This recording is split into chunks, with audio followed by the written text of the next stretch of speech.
When I was a kid, around 9 or 10, my dad got a really high-paying job that forced us to move from middle-of-nowhere Pennsylvania to Brookmont, Maryland. I say forced, but that's probably not the best way to describe what happened. In reality, my parents were thrilled to make the move. It was a decision they barely thought about. In the span of about a month, we went from this tiny, rundown house in a relatively low-income area to a massive property in one of Maryland's nicest suburbs. You might be wondering how I felt about the whole thing. At that age, I was a pretty antisocial kid and mostly kept to myself, so it's not like I was leaving any lifelong friends behind. I didn't really have any to begin with. Years later, my parents would tell me that the prospect of giving me a fresh start was one of the reasons they were so willing to uproot our entire lives, but that's neither here nor there. The move didn't bother me much, and I was able to adjust pretty quickly. It's not like adjusting was very difficult given the circumstances, though. Like I said, the house was huge, and even my 10-year-old self could pick up on the fact that we wouldn't be struggling to make ends meet anymore. I'm not going to bore you about the pointless details about the inside of the house. I'll only tell you what you need to know. I had 2 older brothers, Sean and Harold. The backyard was easily our favorite part. It had a big plot of twisting hedges that made for perfect games of hide and seek, tag, or whatever else we came up with. But the best feature by far was the treehouse at the right edge of the property. Each house on the block was separated by a decently large cluster of tall trees, and the treehouse was situated directly within that patch. I say treehouse, but it was more like a tree castle. It wasn't your dad's run-of-the-mill weekend project. It was massive, spanning 6 or 7 adjacent trees. It had 3 different levels and an actual staircase built into it, not those flimsy planks you're probably used to seeing. It was obvious a professional had built it. For a while, my brothers and I played in the treehouse every day. It was always the highlight of our day. But eventually, my brothers got bored of the treehouse. They were older and in that awful teenage phase where nothing was cool anymore. Eventually, I was the only one who played up there, which kind of sucked. I was really torn up about basically being abandoned up there, but my brothers refused to come back no matter what I said. One day, I climbed up into the treehouse and found a folded piece of paper sitting in the corner. To this day, I still remember the exact words written on that first note. It said, "Hello, I'm the Marshmallow Man. It's nice to meet you. What's your name?" I was the happiest kid alive. I assumed it was one of my brothers playing a game with me, so I played along, hoping to re-interest them in the treehouse. There was a stack of paper in the treehouse that hadn't been there before, so I eagerly picked up one of the markers we had in there and wrote back, leaving a little note with my name. I placed it where I had found the first one, excited to play this new game. That night, I wanted to ask my brothers which of them was the Marshmallow Man, but I was afraid they'd stop playing if I said anything, so I kept quiet. For the next few days, I'd come home from school and run straight to the treehouse. Each time, there'd be another note waiting for me. At first, the notes were innocent and sounded exactly like stuff my brothers would say.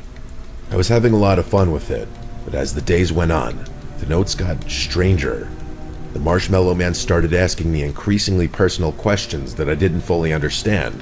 Things that didn't make sense for my brothers to ask, like, what's your favorite time of day to play outside? Or what do you usually eat for breakfast?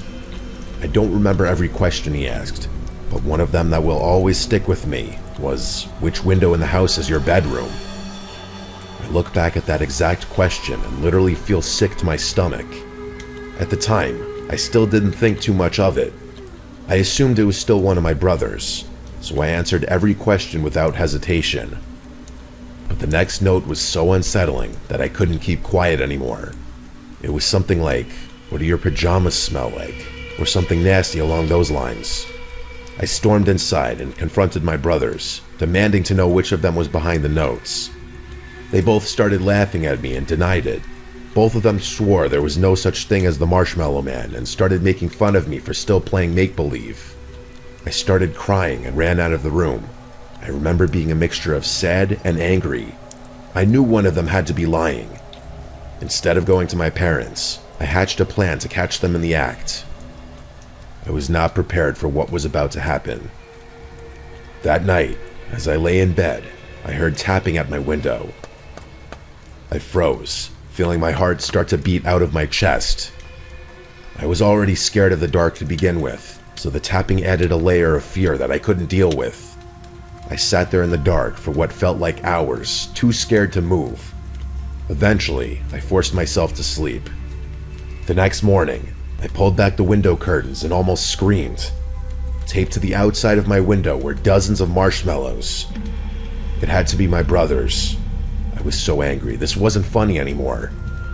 I decided I'd catch them red-handed the next night. I pretended like I hadn't noticed the marshmallows and didn't say a thing to either of them all day. Later that night, I was ready. When the tapping started again, I jumped out of bed and yanked the curtains open, ready to yell at them. But it wasn't my brothers.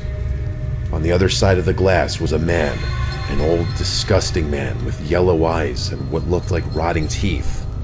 He had patchy hair on his head and smiled at me when he noticed me looking. I don't think I've ever screamed louder in my life.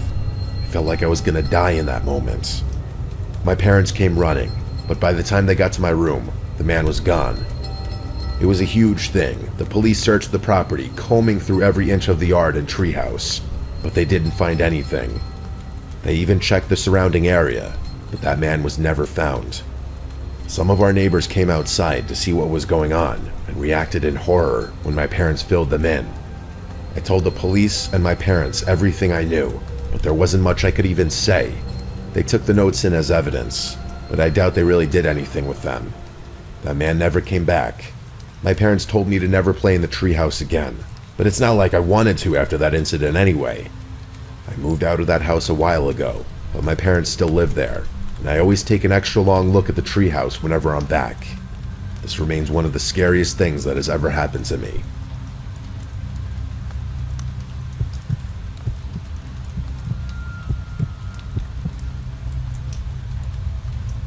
This memory has been on my mind a lot lately. My youngest son Luke just went off to college, and while I'm proud of him, the house feels quieter than it ever has before. Too quiet, if I'm being honest.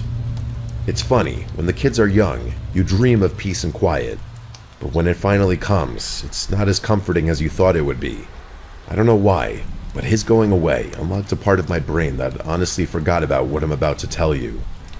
People have told my wife and I that it's normal to be thinking a little extra about memories from my kid's childhood at a time like this, so I guess it's not too surprising. I still remember when he was just a little kid, full of energy and curiosity, always getting into something. There's one memory I have of that time that is definitely not all sunshine and rainbows, though. Luke was 8 years old when this happened. Even now, I can't fully make sense of it. I'm a carpenter by trade, so I'm pretty good with my hands. Always have been. I will admit that I was much more lively back then, willing to undertake all sorts of makeshift projects and such. One of my favorite projects was the treehouse I built for Luke in the backyard, which is still standing to this day. It wasn't just a simple platform nailed to a tree. I poured my heart into it. Walls, a roof, proper wooden steps leading up to the entrance. It was sturdy, too. I wanted it to feel like an extension of our house to him, and I definitely succeeded in that regard. My wife Christy wasn't thrilled about it at first. She worried it was too high off the ground and unsafe. But Luke was the kind of kid who was always climbing trees anyway, and I figured it would be safer to give him a proper ladder rather than let him scramble up branches that could snap. Christy eventually came around, and Luke absolutely loved it. I should probably tell you a little bit about our property so that the story makes more sense. Our house was at the very end of a dead-end street in a relatively woodsy area. The backyard actually bordered the woods, which was part of why Christy and I fell in love with the house in the first place. It was private and peaceful, and we're kind of people that like keeping to ourselves. I still laugh when I think about all the times friends and family members have gotten lost trying to find our house. The yard wasn't huge, but I could clearly see the treehouse from our bedroom window, which was one of the deciding factors when I was determining where to build it. I wanted to be able to keep an eye on it should Luke hurt himself or something like that. I couldn't actually see inside of it because of the walls, but I had a perfect view of the steps leading up to it. From what I remember, everything was relatively normal for a pretty long time. Luke spent what I considered a normal amount of time playing in the treehouse. His older brother had kind of outgrown that phase, so Luke mostly played by himself in there. I can't remember exactly when, But at one point, he started talking about an imaginary friend named Jake. We knew he was an imaginary friend because no one in the neighborhood had a child named Jake. It wasn't unusual for kids to have imaginary friends. But Luke was 8, not exactly the age where you'd still expect that sort of thing. Christy thought it was cute and innocent, but I was a little more skeptical. It seemed odd to me since Luke hadn't been the type of kid to make imaginary friends. Regardless, I didn't think much of it because he was only 8 years old. It started to get a little more concerning when Christy and I realized that Luke was starting to spend more and more time up there. What struck me as strange was that he wasn't bringing toys up there. As far as I could tell, he only had his imagination to play with. It's not like he had a game console or anything to keep him entertained, and I had been very clear about not carrying anything up there alone, as it was dangerous and I didn't want him to fall. At one point, my curiosity got the better of me, and I decided to ask him about it. Luke acted extremely weird when I asked him about his friend, and said that Jake was shy and didn't like being talked about.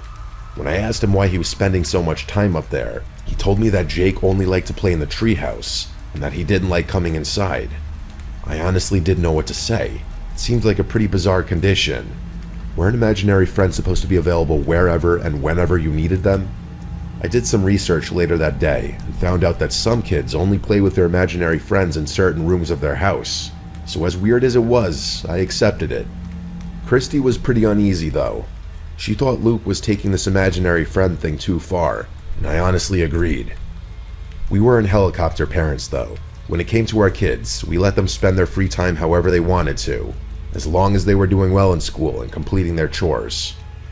Most weekends, we'd let Luke play with the neighborhood kids until the sun went down. They'd ride bikes, play tag, and usual stuff. They were all good kids, and we trusted Luke to behave himself and stay out of trouble.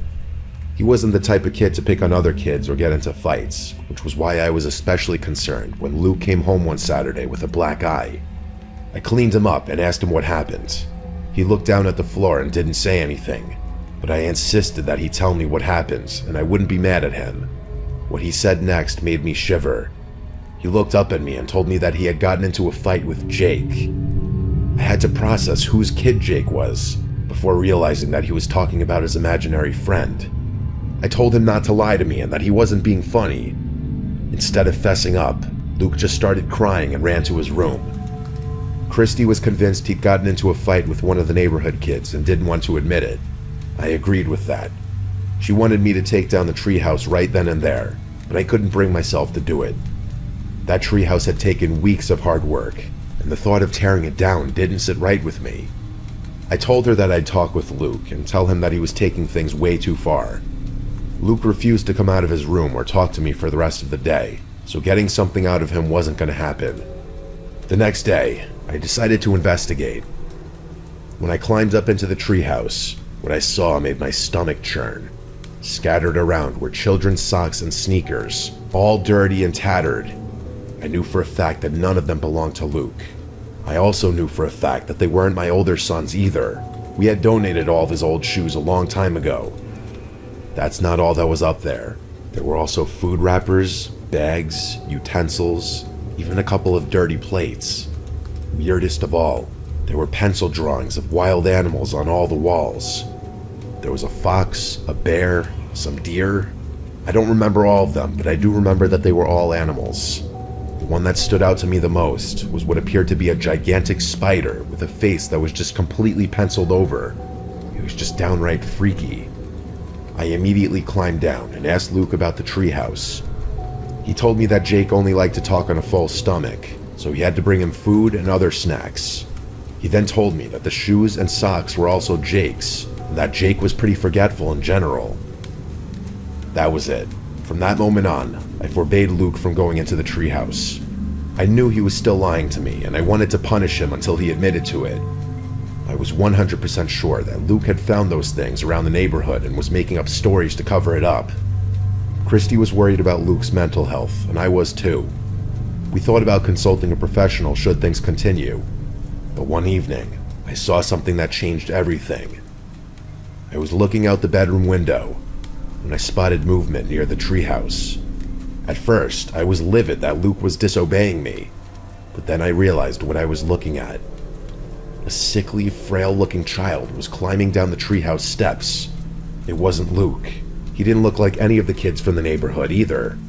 His clothes were dirty, and he moved like he hadn't eaten in days. I ran outside, yelling for that kid to stop. As soon as I opened the back door, the boy darted into the woods. I chased after him, but he was freakishly fast. Within seconds, he disappeared into the trees. Christy called every parent in the neighborhood, but all their kids were accounted for. We called the police, who searched the woods thoroughly for over an hour, but found nothing. No missing children had been reported in the area either. The whole thing was beyond explanation. With my consent, the police questioned my son about that kid, and what he told them was horrifying. Apparently, Jake claimed to be a magic boy who lived in the woods with his other friends. His friends were supposedly all animals, as he called them bear, fox, and names like that. Every time Jake would come to visit my son, he'd beg him to leave his family behind and join him in the woods with the rest of his friends. He'd then get mad when Luke would refuse and make these strange noises. I don't know why Luke never told me any of it, and there was a part of me that felt responsible for putting him in danger like that. The police conducted a full search of the woods, but never found a thing. We never saw Jake again after that. Christy has always been incredibly superstitious, and theorized that Jake wasn't real. I don't believe in stuff like that, but the way she talks about it always gives me an unsettling feeling. I honestly don't know which explanation is freakier. The fact that some paranormal entity was interacting with my son, or the thought that there might be woods folk lurking around somewhere in the forest behind my house.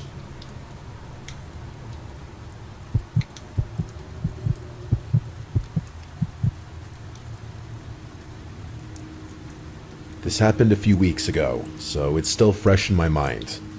I live in a quiet suburb in Delaware, but I'm a sophomore in college out in California. This happened during fall break in October, when I was back home for a few days. I come home every chance I can, which honestly always feels a little bittersweet. I love seeing my parents, but they're really traditional, which can be suffocating. One of the things that drives me crazy is how uptight they are about weed. Even though it's recently been legalized here, they'd lose their minds if they knew I smoked. They've never really gotten used to the idea that I'm an adult now. I can't really understand their position on the whole thing, but at the end of the day, they are my parents, and I would never disrespect them, especially while I'm under their roof. Whenever I'm home, I have to sneak around to avoid getting caught. I hate to admit it, but sneaking around my parents is a skill I've mastered over the years.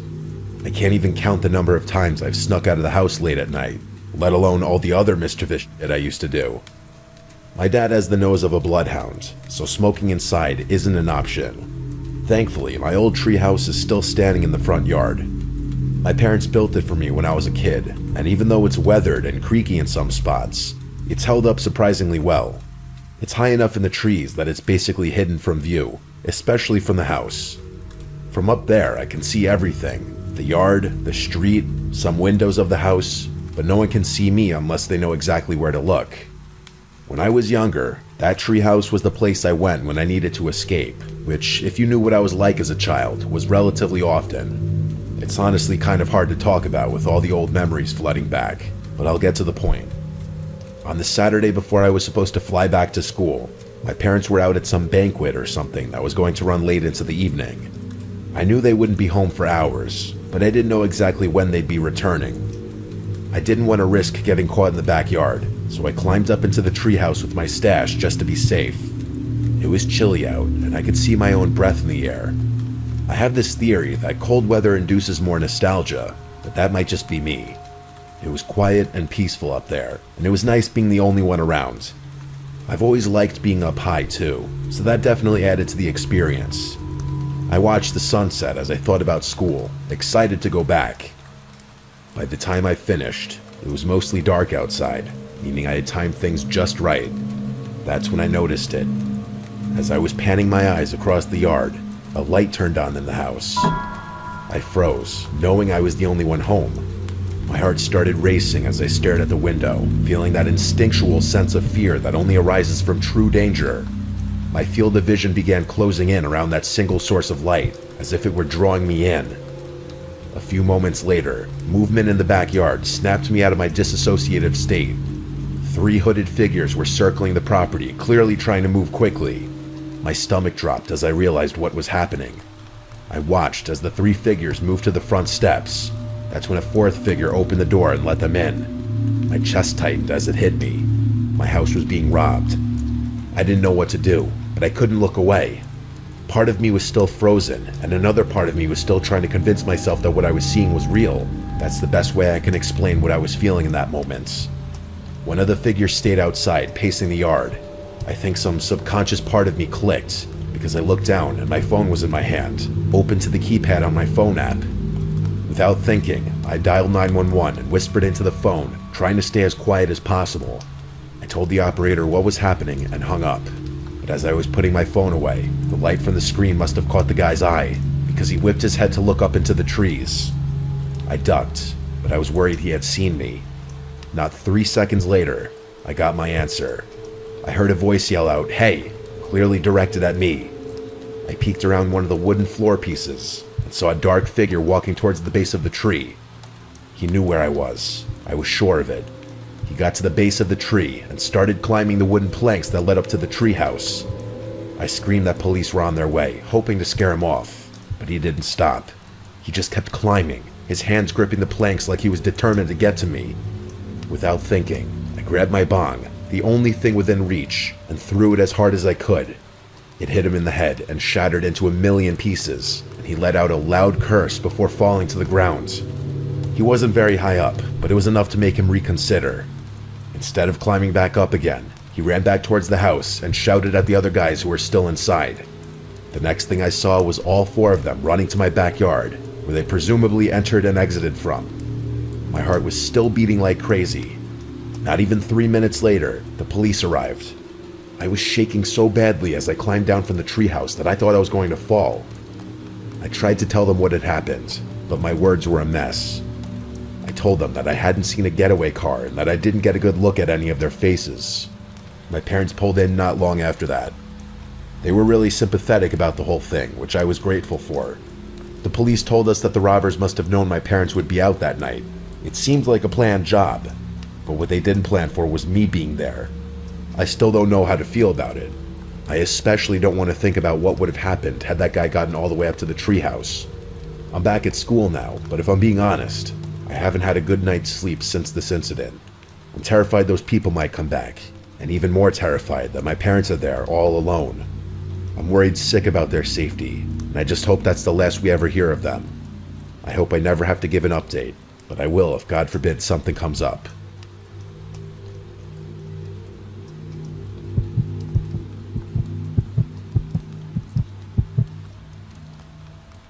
When I was a kid, I had a very nightmarish experience at my childhood home. My family moved to this house when I was like 4, so I really don't remember anything of the house we lived in when I was born. We lived in what I call my childhood house from when I was 4 to when I was 14, so exactly 10 years. I loved that house. I have very good memories from growing up there. We moved out of state when I was just beginning high school, which was a nightmare in of itself, but that's nothing to do with this story. In the backyard of my childhood home was a treehouse. It was built by the previous owner for his kids. Believe it or not, when my parents viewed the house, a major selling point was the kid-friendly nature of the house and the backyard for my older brother and I. My brother Kyle is 2 years older than me, so he was 6 when they bought the house. And my brother and I apparently were very excited over the treehouse aspect in the backyard, according to my parents. My brother and I would play in the treehouse with friends we'd made over the years. But as the years passed, I would stop playing in the treehouse like that at a certain age. By the age of 12, I was obviously not playing in the treehouse anymore, but I was admittedly a troublemaker around this age, and I would often get in trouble with my parents. I'd get grounded often, and in general I'd just throw a lot of temper tantrums, and there would be a lot of yelling in the house. One weekend, my dad grounded me for a repeat complaint from my guidance counselor about my behavior and grades in school, and like an angsty, annoying preteen, I thought I hated my parents at that moment. That night, I refused to sleep in the house. I took a couple blankets and pillows and went outside to the treehouse to sleep up there. It wasn't the first time I'd done this, and my parents would know about it when I'd do it. They didn't care. It was my little way of rebelling. Little did my dad know that I had my Nintendo DS with me, even though I wasn't allowed to play video games or watch TV. I played Animal Crossing for literally hours before getting tired and eventually going to sleep, but I think I was only asleep for a few moments. I don't think I even entered REM sleep yet when I woke up to a voice from outside calling my name. Tommy. Tommy. I was still confused as I was waking back up. It could have been my dad's voice. Tommy, are you up there? The voice said. All I remember is it being a deep, grown man's voice. I didn't reply. My heart started to race for some reason. I heard the steps of the ladder squeaking as someone was coming up. And then, in the near pitch black darkness, I saw someone poke their head through the opening in the floor. I couldn't see their face. I just saw the shadow of the outline of their head. He said, "Ah, there you are." I replied, "Dad?" But this was where he stopped responding entirely. For about 20 seconds, I stared at this head that I presume was staring back at me. I was waiting for my eyes to readjust to the darkness, but something told me that that wasn't my dad. I stood up and went to the window of the treehouse and started screaming "Dad" as loud as I could. I saw the light in my parents' room turn on, and I also heard footsteps hurrying down the ladder to the treehouse. Moments later, my parents burst outside through the back door, and my dad swore to me that he wasn't out there playing a prank on me. My parents believed me. It wasn't like some stupid horror movie where the parents don't believe a word the kid says. My uncle was still an active cop at the time, and so my dad called him for advice, and my uncle made a report on the incident the next day. Not much information I could give besides I heard a deep man's voice and saw the outline of his head, and that he knew my name. Not much the police could work with. Obviously, I never spent a night in the treehouse again. My dad for a while thought it was one of the neighbors directly across from us, but he could never prove it. For years, whenever I'd see him outside and he'd say hi to me, I'd try to think back to the voice from that night, but I just couldn't remember it clearly enough to make a comparison. It still remains a very unsettling mystery in the back of my mind.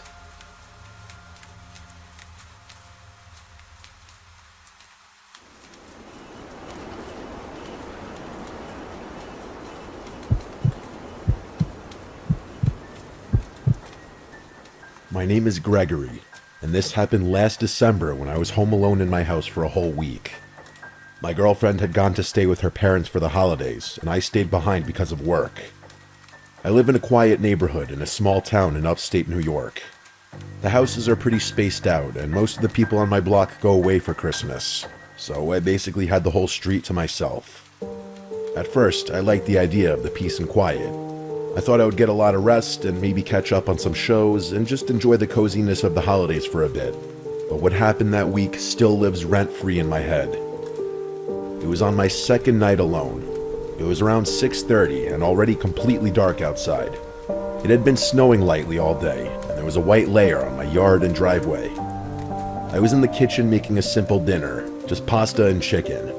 Usually my girlfriend is the one to cook our meals. I'm not much of a chef.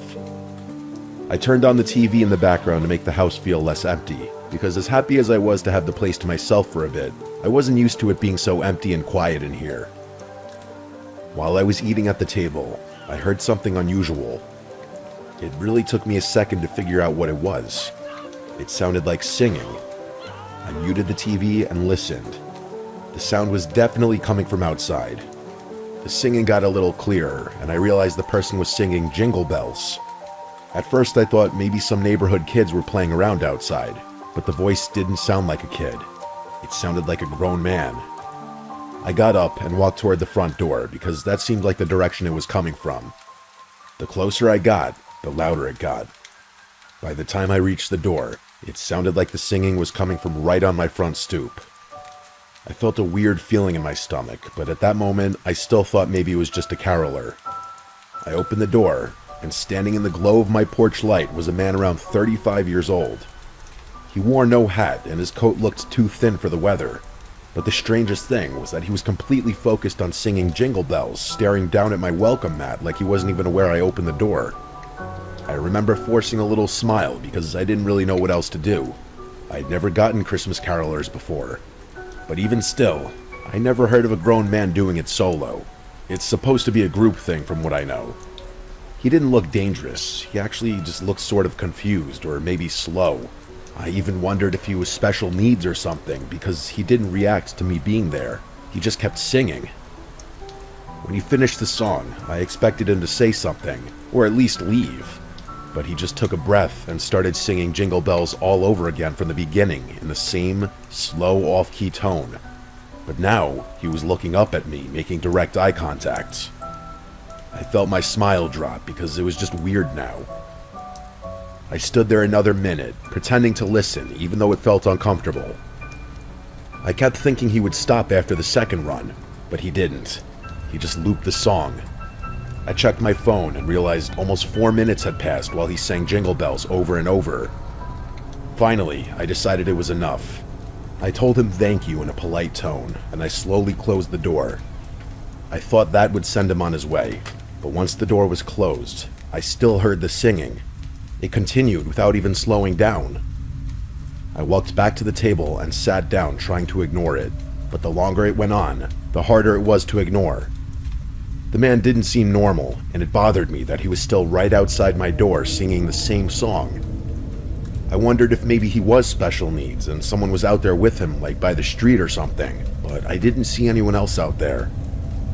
It made the whole house feel uncomfortable, like someone weird was standing too close to my personal space. I kept eating, but I couldn't focus on the food. It went on for my entire dinner. Finally, after about 10 minutes straight, the singing stopped. The sudden silence actually made me jump because I had gotten used to the singing. I got up slowly and walked back to the front door window. When I looked outside, I expected to see the man gone, but he was still there. He had moved. Now he was standing at the end of my driveway. He was just facing my house, completely still. He was no longer singing. At least I couldn't hear anything from here. He was just standing there in the snow, staring at the door. Something about that felt worse than the singing. He looked like he was waiting. I opened the door a crack and told him he couldn't be here, that this was private property and he needed to leave. He didn't move at all. The whole thing was so unnatural. I finally told him that if he didn't leave, I would call the police. Then I shut the door again. I watched him for another minute from the window, but he didn't budge. I didn't want to actually call the cops because I thought maybe there was something mentally wrong with him and I didn't want to make things worse. So instead, I decided to just go upstairs, lock my bedroom door, and try to relax. I checked out the window upstairs before changing into bedclothes. The man was gone from the driveway. Thank God. I figured the threat worked. I got into bed, turned on a lamp, and started reading my book to wind down. Maybe 20 minutes went by when I heard something from behind the house. I knew instantly what it was, unfortunately. It was the same man singing Jingle Bells again, except now it was coming from my backyard. I jumped out of bed and went to the back window. When I looked down, not only was he directly in sight of my backyard, he was already looking up at my window. The man was in my backyard standing in the snow directly below my bedroom window. He was looking straight up at me while he sang. I slid open the window and yelled at him that I was calling the police.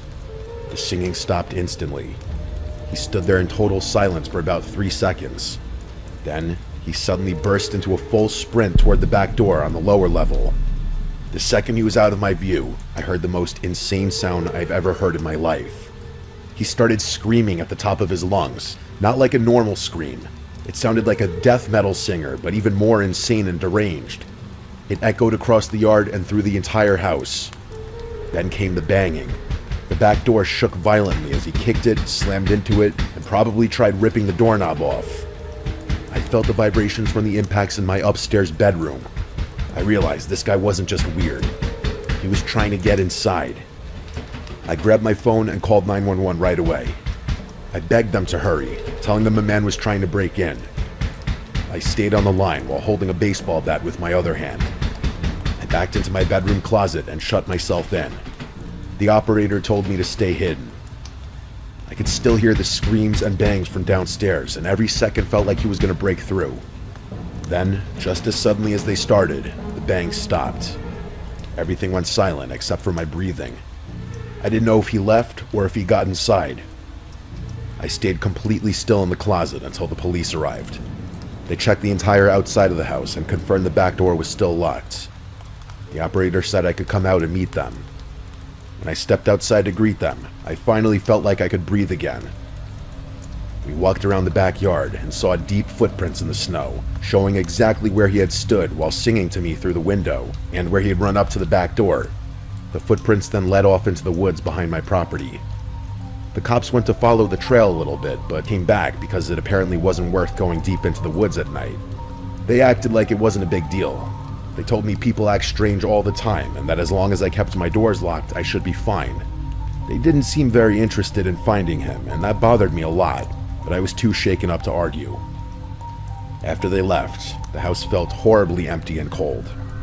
I kept every door and window locked and double-checked them over and over. At that point, I was over the alone time and just wanted my girlfriend back home. I went down to my parents' place for Christmas Eve and Christmas, thankfully. As far as that man, he never returned. At least, not that I know of.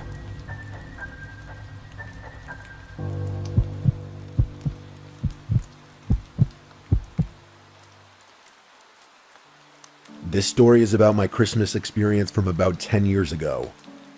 I was 6 years old, since my birthday was in November, and I had just finished celebrating. Now we were getting ready for the holiday. My birthday celebration happened on the same day as the famous Odell Beckham Jr. catch. I lived with Cowboys fans, but I was a Giants fan. I remember it being talked about for the rest of the night, and even during my birthday celebration. It was an eventful birthday week, and I'm surprised I remember all of this since I was only 6. I didn't understand football, but I understood that the catch was crazy, so I was just living in the moment and happy it was my birthday, like any other kid. For my birthday, I got tickets to the Mavs-Wizards NBA game on December 30th. I was a Cavaliers fan, but since we lived in DFU outside of Dallas, I knew a lot of Mavs fans, and I was a small fan myself, so I was grateful. It was going to be my first NBA game. Christmas Day was 5 days before, and I got a brand new Odell Beckham Jr. jersey and a Mavericks shirt and sweatshirt as I was becoming a sports fan. I had a great Christmas, but one of my Christmas gifts was another Mavs game, which was on December 27th against the Oklahoma City Thunder. I was so excited to go to both games. The day came and we went to the game. The Mavs won a close one, something like 112 to 105. It was crazy to see an event like that in an NBA arena for the first time. We left the game and drove home, which was maybe 45 minutes away from the American Airlines Center. The next couple of days were normal, but I was excited to go back to that amazing stadium and atmosphere. This time we went again. I didn't know it would be the last time I went for years. At the last game, we had nice seats, like 7 rows from the court and in the middle. But this time, we were maybe row 20 and in a corner area, so the experience was different. The game was going well, and I was enjoying it. The Mavs were killing them by like 20 to 30 points at halftime. Since I was a child, I wanted to roam around and get food and go to the bathroom by myself. But I was with my parents and only 6 years old, so my parents and I walked to get some food. We waited in line for maybe 20 minutes. My dad went to another restaurant inside the arena to get different food, and I stayed with my brother, who was waiting in line to pay. As we talked to the worker, I walked away to throw out some of the candy they bought me before the game. I walked to a trash can maybe 30 feet away. As I got there, this tall white man came up to me and asked, "Hey, are you lost?" I shook my head and didn't say anything. He said he didn't see my parents around and told me, "Let's go look," as he grabbed my hand and walked with me. I was just a kid, so I walked with him. He took me toward the nosebleeds and said we were going to the intercom so they could announce my name and find my parents. I said okay and kept walking. We got to the top and we waited for about 10 minutes. He waited until the coast was clear and then tried pushing me towards the emergency stairs or elevator. I don't remember exactly, but I do remember there was no one around. Then I remembered stranger danger, and the guilt and fear started sinking in. I realized I shouldn't go with this man. He didn't have any credentials. When he let go of my hand to go check his phone, I ran all the way back to the stands. As I ran, I saw him standing there with a small grin on his face. I couldn't find my parents, but I didn't care. I just wanted to be somewhere safe. I found my brother, who hadn't told my parents he lost me because he didn't want to get in trouble. He asked if I was okay, and I said yes, choosing not to say anything. The game ended and the Mavs won, but I didn't care. I just wanted to go home. As we exited, I was quiet. When we got in the car, I was also quiet. My parents seemed confused that I didn't seem energetic, but I told them I was tired. As we drove home, I almost fell asleep, but then a loud honk screeched behind us. It was so loud I almost screamed. I turned around, and there he was. The same man driving a truck with maybe 3 other men inside. I couldn't tell who they were, just silhouettes. My parents yelled at them from our car when they pulled up next to us, but the men just stared. I wanted to say something so badly, but for some reason I didn't. When we got home, I went right to sleep and passed out fast. In the middle of the night, I woke up with chills. I noticed a light flashing at my window. I looked out, expecting something innocent, Santa Claus or something, but instead saw that man standing out there, shining a flashlight into my bedroom window. I screamed and ran to my parents' room, telling them someone was at my window as if it were a first-story window. They rushed outside and searched for maybe 20 minutes. They didn't find anything, and since I was a kid, they didn't believe me. They said it must have been a shadow from a car, but I know what I saw. On New Year's Eve, a couple days later, we were staying up until midnight to watch the ball drop. We were about 5 or 6 minutes away from midnight when the doorbell rang. My parents answered it. I didn't pay attention until I heard the man's voice, and I was 100% sure it was him. I told my parents, but they didn't believe me. I told them at the game he brought me to the high level, and I ran away and escaped, but they still didn't believe me. They said it was just a man handing out lost dog flyers for his cousin's dog. The night went on, and I was fine, but then a year later, on New Year's Eve, there was a knock at my bedroom window. Keep in mind, I had forgotten about the situation. I got up and looked, and there was a piece of paper on the window that said, "This New Year, you'll meet me again." I gave my parents the note, and they filed a report, but they never heard anything back. Every couple of years, I get terrified of New Year's Eve, thinking that man will come back. I told my parents I never want to go back to an NBA game, saying it wasn't my thing. But now I'm 16, and it scares me that the man knows where I live. I'm considering going to the Cavs vs. Mavs game on January 2nd or 3rd, which would be my first game since then, but I'm not sure. This experience scared me away from basketball and made me always close my curtains.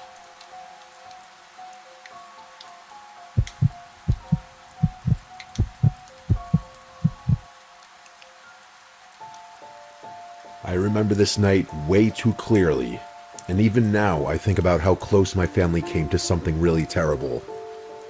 It was early December, and we decided to drive up north into the mountains to cut down a real Christmas tree. It was something my wife Marianne and I always wanted to do, and our 7-year-old son Andrew was excited about it too. The weather was cold and cloudy, and the sky had that heavy look where it feels like snow is always about to fall again. To us, that added to the Christmas vibe. The whole ride up the winding roads made me feel like a kid again. It was a while since I'd done something this unique and in the Christmas spirit, and having Andrew so excited about it just brought me back to my youth. When we finally reached the remote area Marianne found online, there were no other cars around in the parking area. There were a bunch of light posts scattered around, so we weren't in pitch black darkness if you were wondering. That's why we picked the place. Still, we did bring flashlights.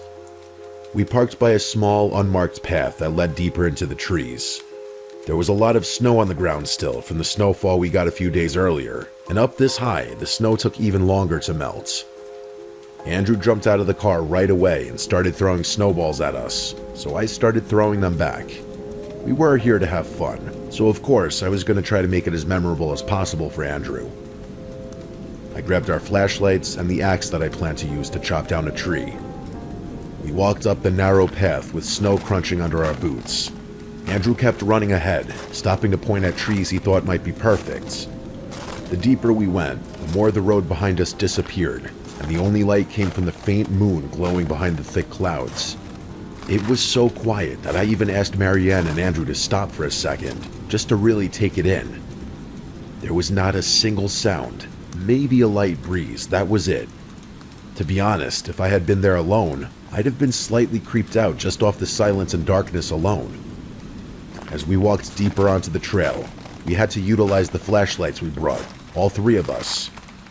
Andrew was having a lot of fun with the flashlight until the light from the parking lot was no longer visible, and it was now basically total darkness outside of the flashlights.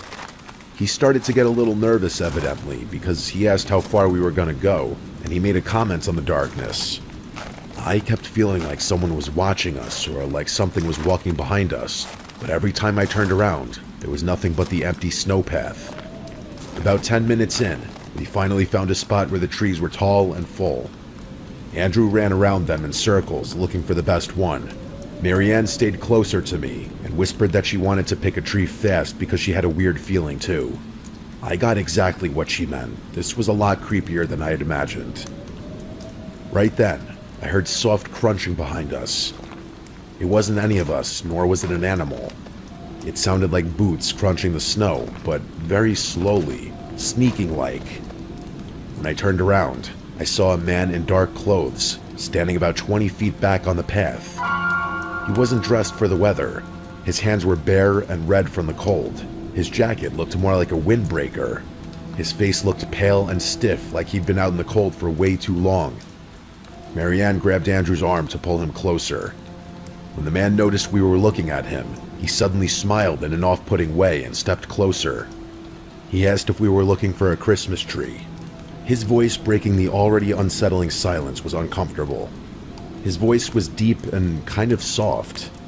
Before I could say anything, Andrew answered yes, excited again, and I felt a jolt of panic because I didn't want this man knowing anything about us. Marianne quickly told him no, that we were just walking. The man stepped closer again, and the way he moved made every hair on my arm stand up. He told us not to worry because he wasn't a park ranger. He said it like he could tell exactly why we lied, because admittedly, what we were doing was super illegal. I didn't want to talk to him at all. Something was wrong with him. He looked hungry or desperate or like he hadn't slept in days. I guess, for lack of a better word, he looked homeless. I told Marianne we should head back to the car, and she nodded, gripping Andrew's jacket. When we started walking past the man, he stood by, smiling and watching, giving slight nods as if to say goodbye as we walked. Andrew kept turning around, asking if the man was following, and we told him to stay facing forward. Every time I looked back, the man was a little bit closer than before, even though I didn't hear him speed up. I whispered to Marianne that when we reached the main road, we had to run to the car. She held Andrew's hand tighter and nodded without looking back. The man's steps stayed behind us the whole time, dragging a little like his boots were too big or too heavy. Once we got close enough to see the gap in the trees where the car was parked, I told them to go. Marianne lifted Andrew and ran as fast as she could. The only reason I felt even remotely safe was because of the axe in my hand, but I'm not a violent person and I've never had to resort to violence in my entire life. I turned around to block the path behind us for even just a second.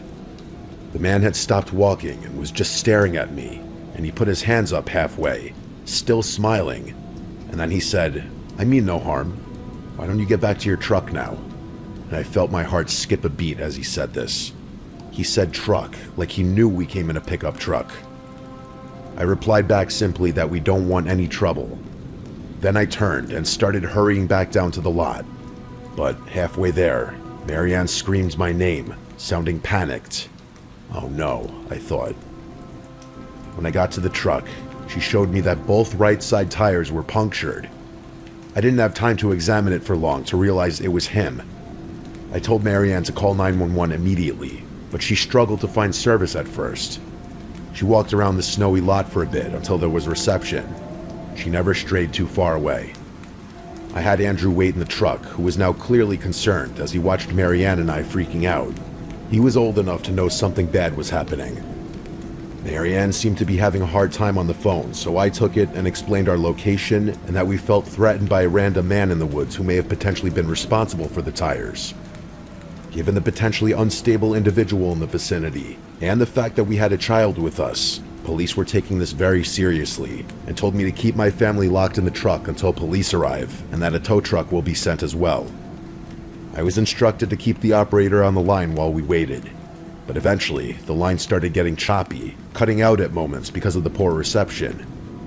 Then, Marianne suddenly screamed in my ear to look and pointed towards the tree line by the path we were on. There were multiple people standing just beyond the tree line. I counted at least 3. They looked like shadows from where we were, which made the sight even more terrifying. It was like we were being stalked and hunted. Then 2 of the people started walking closer. I told the operator, and she said something that really made me uncomfortable. She asked if I had any kinds of weapons, and when I said I had the axe, she implied that if it came down to it, to use it to defend my family. By this point, Andrew was crying, and Marianne tried to calm him down. I told the operator that 2 of the figures were still walking toward the truck.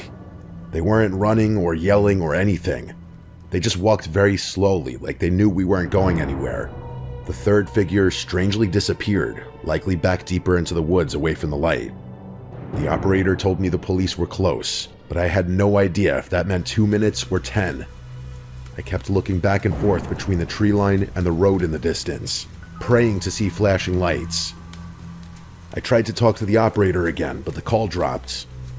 The second it cut off, everything felt 100 times worse.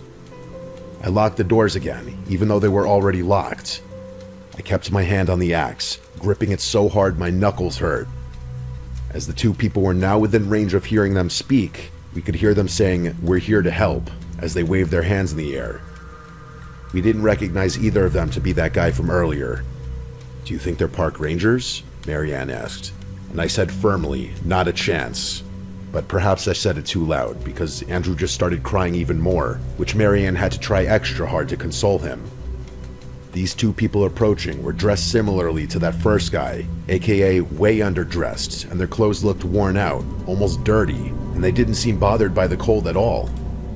But then, seemingly randomly, the 2 of them turned around and started running back in the direction they had come from.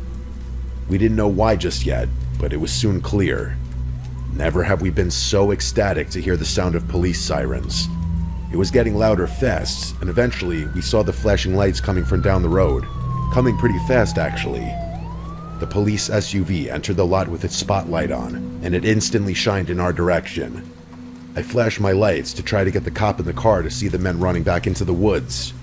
At this point, though, they were already nearly gone. But their footprints weren't. Once the SUV was next to us, 2 officers jumped out immediately with flashlights drawn, and I got out to basically get on my knees thanking them. I pointed in the direction the men ran. I said they disappeared into the trees like they had rehearsed where to go. The police told us to stay inside the truck while they searched, and more units showed up within minutes. 1 officer stayed with us. Andrew was no longer scared, but rather once again excited at the commotion and the sight of police officers.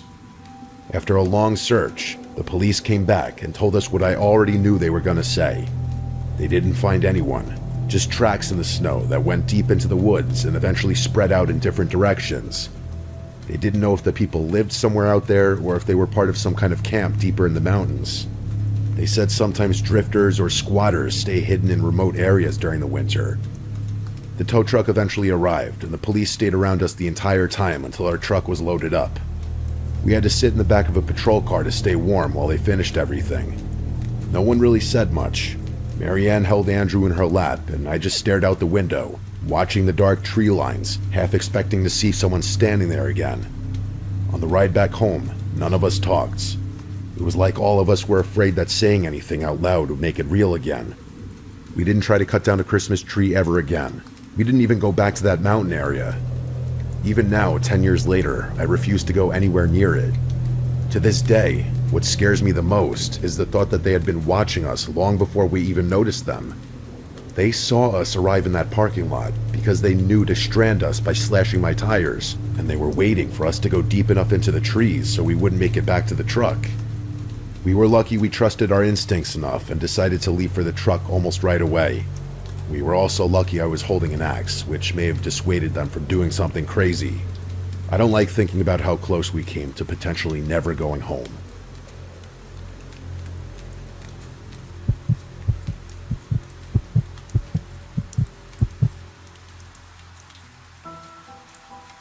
I still think about this one night from when I was 9 years old. It was a few days before Christmas. My parents both had things to do that night, and since I was almost 9, they felt okay leaving me home for a little bit. My mom had to run to the grocery store to get some stuff for Christmas dinner, and my dad was working late like he usually did in December. I was sitting on the couch watching a Christmas movie probably, and eating cookies by the fireplace and tree. Outside, it was already dark, even though it was still relatively early, and I remember the Christmas lights flashing on the houses across the street. It was normal, until the doorbell rang. The only reason this made me stop and look was because it was rather late and random for someone to ring the bell, and my mom always told me never to answer the door when I was alone. My parents never ring the bell, obviously, since they have keys. I got up and walked to the door anyway because I wanted to look through the peephole. When I put my eye up to it, I saw there was a man standing on the porch wearing a Santa Claus suit. It was the full thing, too. The red coat, the hat, the beard, everything. But he didn't look like a normal, friendly Santa. He wasn't holding anything besides what looked like a clipboard, and he was standing way too close to the door, like he was waiting for me to unlock it. I didn't know what to say at first, so I just kind of whispered, "Who is it?" The man moved his head a little closer to the door, like he was trying to see through the peephole or hear me better, and in that moment, he figured out right away that I was a kid. He did, I guess, what was his best Santa impression, as he said he was Santa and that he had gifts for me, and that I should open the door. At 9 years old, I wasn't stupid, and I didn't believe in Santa anymore. My parents taught me about strangers. I told him to go away and that I didn't need anything, and I tried to sound brave, but my voice cracked. The man went silent for a second, and then he asked me if I was home alone. As soon as he said that, I knew to walk away. I instantly felt stupid for even letting him know I was home. I didn't answer him. I stepped back from the door and walked fast to the living room because I suddenly felt too scared to stand near it. I sat on the couch and grabbed a pillow and stared at the TV like acting normal would make the fear go away. But then I heard the doorknob twist. He was testing if the door was locked. I wanted to scream for help, but nobody was home.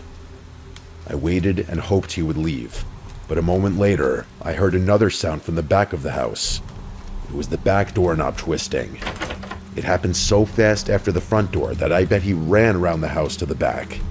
That door was even weaker than the front one, and we almost never used it. I felt frozen in place, and all I could think about was that my house only had 2 doors and this man was trying both. I ran to the kitchen and grabbed the phone and dialed my mom's number. When she answered, I started talking really fast, trying not to cry. I told her someone was trying to get into the house and he was dressed like Santa. My mom got serious right away and told me she was coming home right now and that I should not open any doors no matter what. She told me to stay in the living room and keep the curtains closed.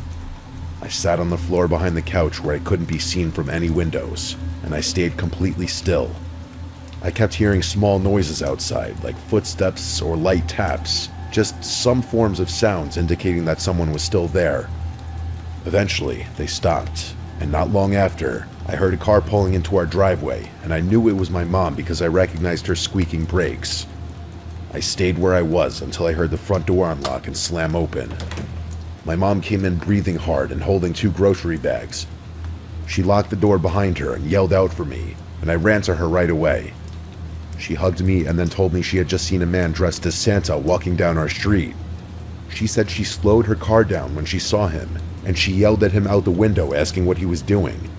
The man told her he was going door to door asking for donations, but she didn't believe him for a second.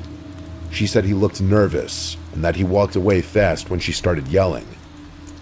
My mom told me she was proud of me for not opening the door and for calling her right away. She called the police and reported the man, and I'm sure police at the very least surveyed the area.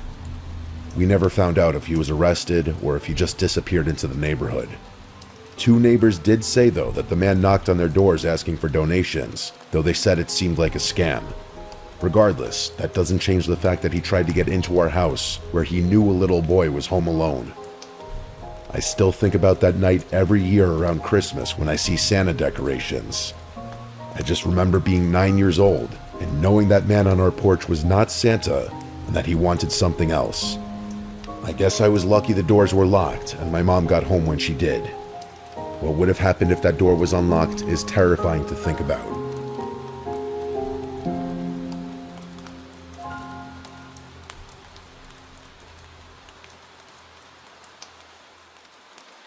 Children can use drawing as a way of expressing feelings or emotions that they don't understand, but sometimes children simply draw what's familiar to them. So if a child is drawing pictures holding hands with strangers, there might be something more going on there. This is part 3 to children's drawings with disturbing backstories. Martin and his wife are the parents of 2 children, a 6-year-old daughter and a 3-year-old son. Martin shared with me something disturbing that he and his wife had discovered recently. Their daughter, who I'll refer to as Jess, loves to draw, and so they'd give her all the art supplies she'd need to keep her quiet and entertained for hours. They have an entire Crayola backpack full of art supplies that Jess uses, filled with markers, colored pencils, crayons, and construction paper. Jess has piles of drawings in her room and even in her backpack. Most of them are normal, innocent drawings.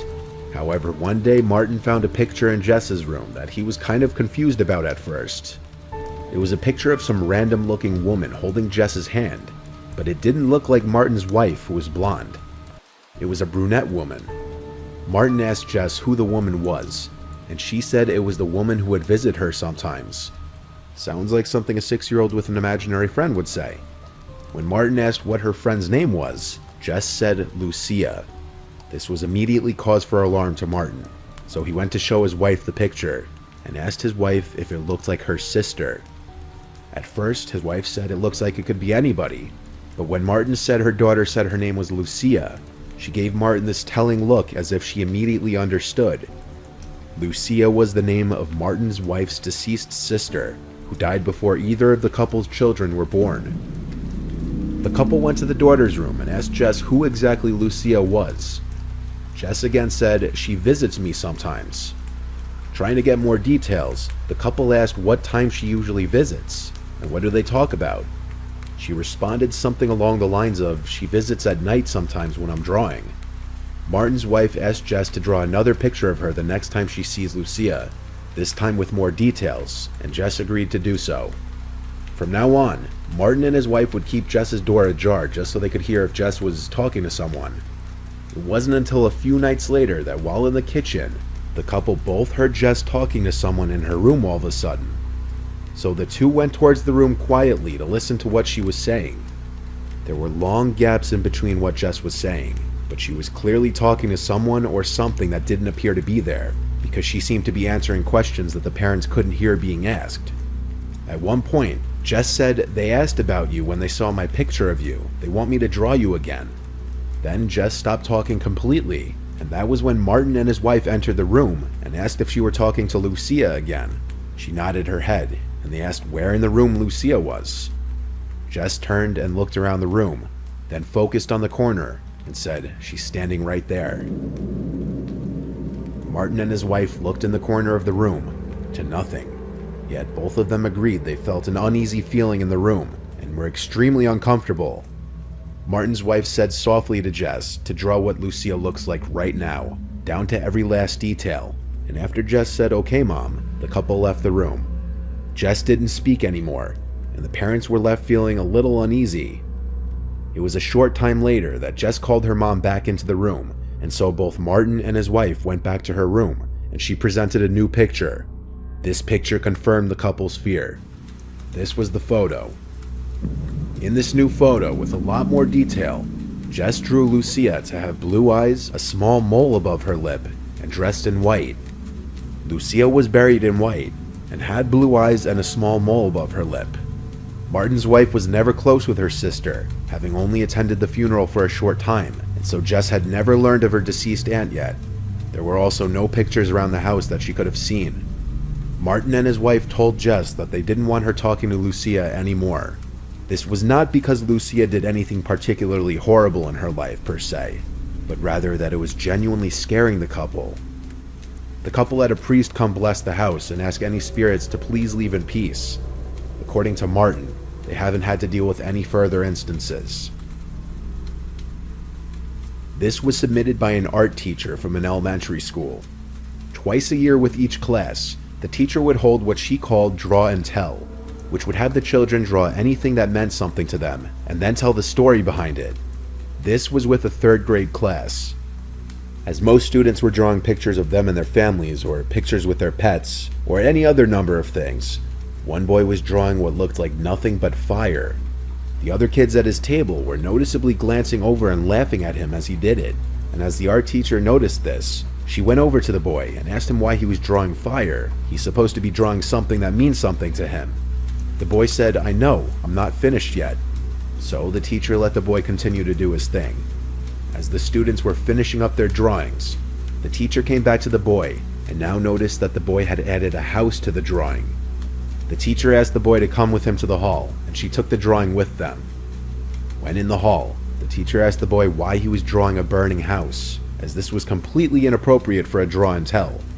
The boy replied, "No, it's not. This is the house my parents tried to burn down with me in it." The teacher was speechless and didn't know what to say. She kept the drawing and told him to take his seat, and told him we're not going to do the draw and tell. When they re-entered the classroom, she sat at her desk for a moment, fighting back tears, and eventually announced to the class that everyone would be taking their drawings home with them instead of doing draw and tell. This one comes from another parent who wanted to remain anonymous, so all names will be made up. Brad and Jane are the parents of Molly, who was 5 at the time of this happening. Molly is a quiet and well-behaved girl according to her father, which makes this story even creepier.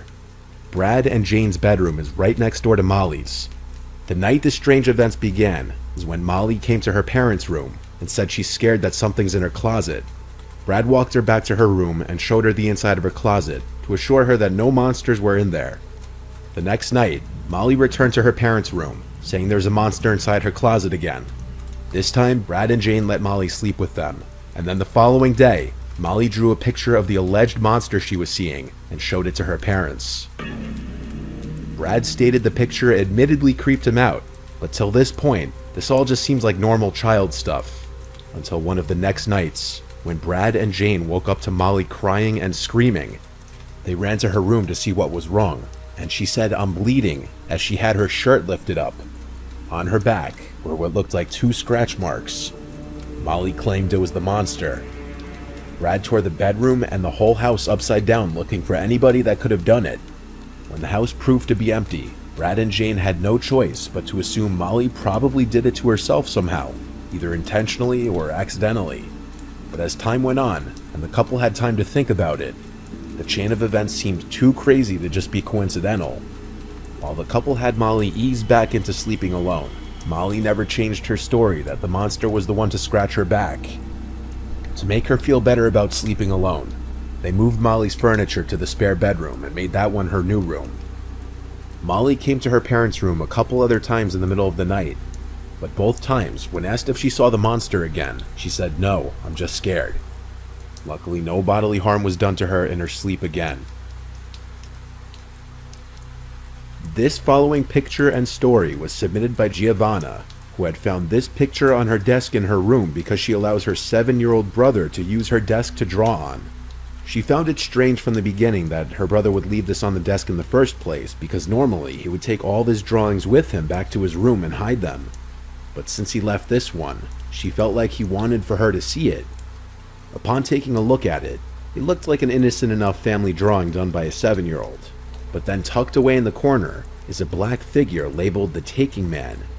Giovanna left this on her desk for a couple of days before she noticed the man in the corner after looking at the drawing again. The man is on a swing, but the family doesn't have a swing set. It could just be chalked up to the child being 7, but he had never asked their parents for a swing set, nor expressed any interest in one in general. Underneath the mysterious man labeled Taking Man appears to be some object which Giovanna thought may resemble a window or some kind of door in the ground. So she went outside to go check out the lawn for any sort of door, window, anything. But there wasn't anything. A few days later, while in the bathroom, which was across the hall from her brother's room, Giovanna was washing her face when she heard her brother giggling and talking. This could have just been him playing with his toys by himself, but still, after finishing up her skincare routine and rinsing off her face, Giovanna went to go check on her brother. His door was cracked open a bit, so she looked in and saw him on the ground talking to something under his bed. She quickly opened the door, and her brother got up and sat on his bed and turned his head to the TV. Upon asking him who he was talking to, he said he wasn't talking to anyone. Under the assumption he was just playing around, Giovanna went to sleep. The next morning, Her brother woke up holding an empty glass, asking if she could fill it with chocolate milk. And so Giovanna went downstairs to fill its glass and come back up with a couple snacks for herself. She went into her brother's room to oddly enough see him fast asleep. She woke him up and handed him the glass, and he insisted that he didn't ask for it. She knew he did though, so she didn't argue with him and left the glass next to his bed.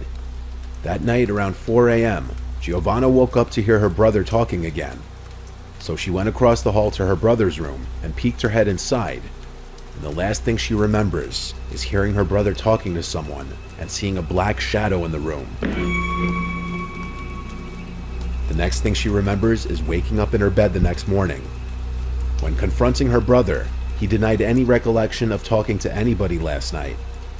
When Giovanna decided to tell her parents about the drawing and what she thought she witnessed the night before, they had a talk with him, and he told them that the person in the picture is the taking man, and he takes things and brings them back. I really trust him, he's my best friend. He also gives me red berries, I think they're called cranberries. Now he won't come back. Giovanna doesn't know if what she saw in her brother's room was a dream or not, but she remembers it vividly and says it didn't feel like a dream. And yet, if it weren't a dream, she has no recollection of what happened after she saw that shadow in her brother's room. Her little brother hasn't spoken of the taking man since.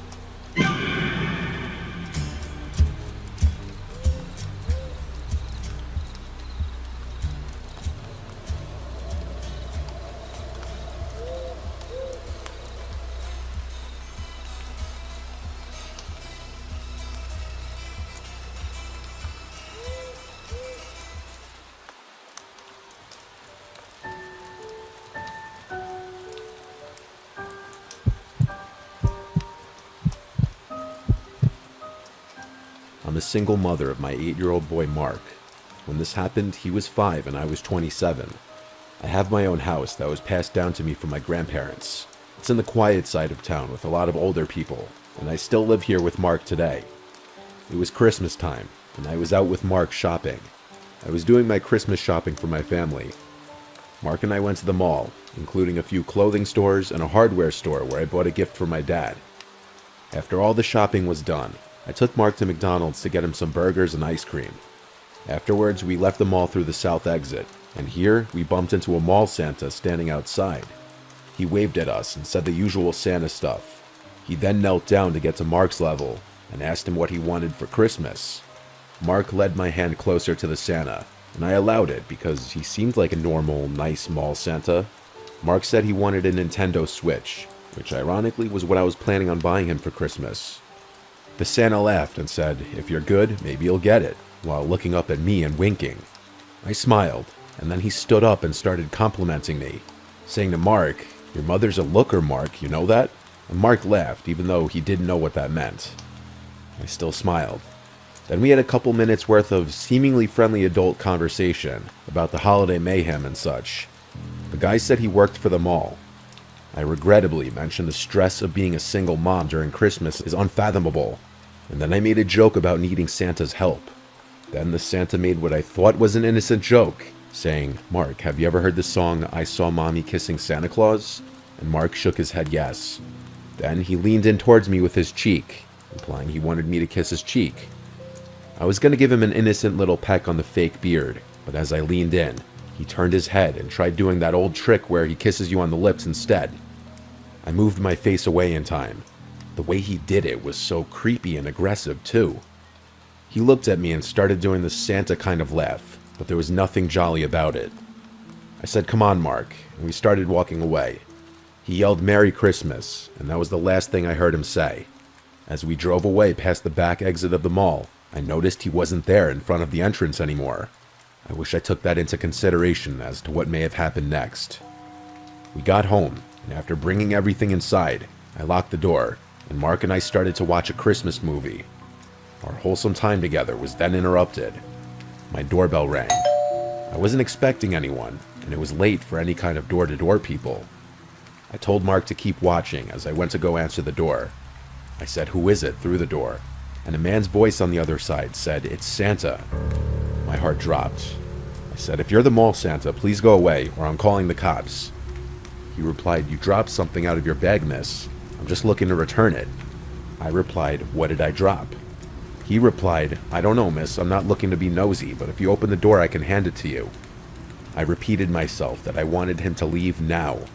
I then decided to call the mall management office of the mall to report this, but the man on the phone said they don't officially hire any mall Santas at this mall, and that whoever's dressing as Santa is doing it on their own accord. With that bit of information, I felt incredibly unsafe. I went back to be with Mark, but my mind was elsewhere now. I felt this sickly, worried feeling in my gut. I made an excuse to get up again after a few minutes.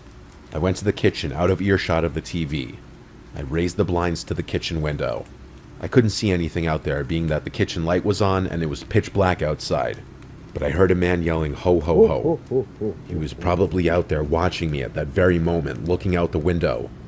I had no choice but to call the police and report that I was followed by a man dressed as Santa. I told Mark to keep watching the movie, and I spoke to the police outside. They took a report and were on their way. The police having come made me feel just a little better. A few nights later, though, my doorbell rang again, around the same time, if not a little later. Mark was already asleep tonight. I was in the living room watching a show. I turned off the TV and went upstairs to my room, which is connected to Mark's room. The doorbell didn't ring again, but I never went back downstairs that night. It wasn't until the next day when I was leaving the house that I found the note taped to my front door. It was typed out and printed. This is a picture of the note, and it said, "I'll just be blunt. I'm sure you can guess who this is. I didn't mean to scare you the other night. I just had a long shift, and when a pretty lady talks to you after pretending to be Santa for 6 hours, hormones kind of go crazy. You and your son are the cutest things ever, and I'd love to one day be a part of your family. You can't pretend you didn't feel the connection when we spoke the other night. I already know where you live. Now I just need your number. Feel free to shoot me a text whenever, and maybe we can plan something one day. Sorry, I know this may seem creepy or a bit much, but I'm the kind of guy where if I see something I like, I go after it. Anyway, happy holidays if we don't speak soon. Here's my number. Best, Ted." I wanted to crumple this up, but I took a picture of it, called the police again, and gave this to them. Since it had his number on it, the police could work with that. They said I'd be hearing from someone when action was taken, and that following Monday, I got a call from, I assume, a detective telling me that the man would not be contacting me anymore, and if he did, to let him know. I never heard from that creep again. I assume the police threatened to arrest him if there was any further contact.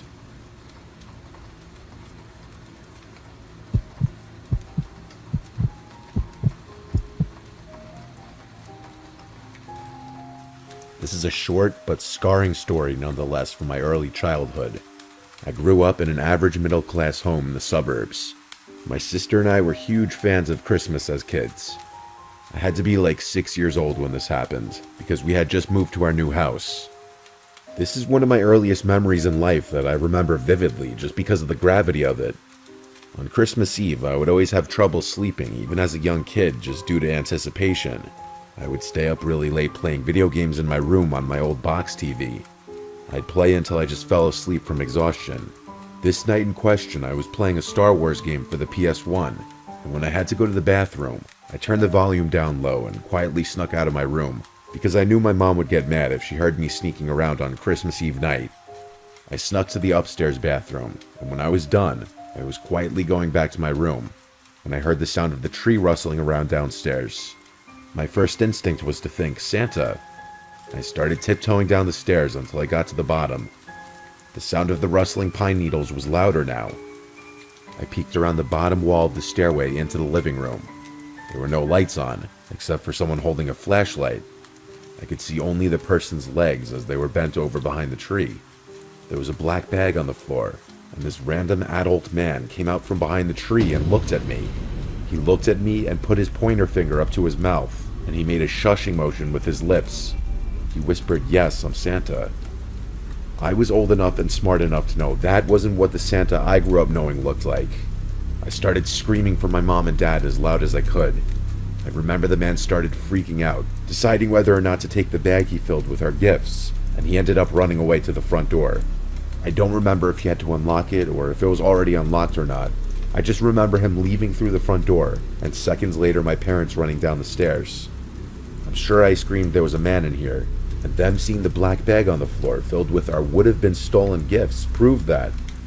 Here's where my memory started getting fuzzy, so I had to ask my parents what happened next. But my dad told me he went outside in his slippers and ran all over the place ready to kill someone. Half the ornaments on the tree were taken off and in the bag. What kind of sick, evil person steals people's sentimental Christmas ornaments? According to my dad, the method in which the man broke in was the back door, which it appeared he yanked open with a crowbar due to the chipped wood. A house a few blocks away had also fallen victim to this, and it was on the news. It was most definitely the same guy.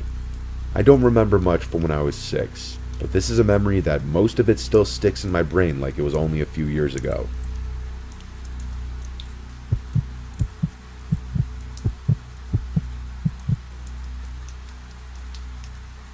It was December 2020. My fiancée and I bought a house together a few years ago. It's a cute house in a decent neighborhood, a nice area to raise a family. That's why what happened 2 years ago was all the more shocking and disgusting. We know all of our neighbors, both our next door neighbors and the 3 closest neighbors across the street. Everyone is friendly enough, but you truly never know the skeletons hidden in someone's closet. Our neighbor Paul to the right always seemed nice the few times we'd speak, but he never really spoke too much. I'd see him outside almost every day, either coming or leaving for, I'm assuming, work, though I never knew what he did for a living. At this time, I hadn't seen the guy in a few days, and his car hadn't moved from his driveway. Obviously, that in of itself isn't any cause for alarm. All of the neighbors, including Paul, had their lights up already. I found it interesting how Paul, a single man in his 40s, would put lights up. I actually found it kind of nice. I was late to the party putting my Christmas lights and decorations up outside one night.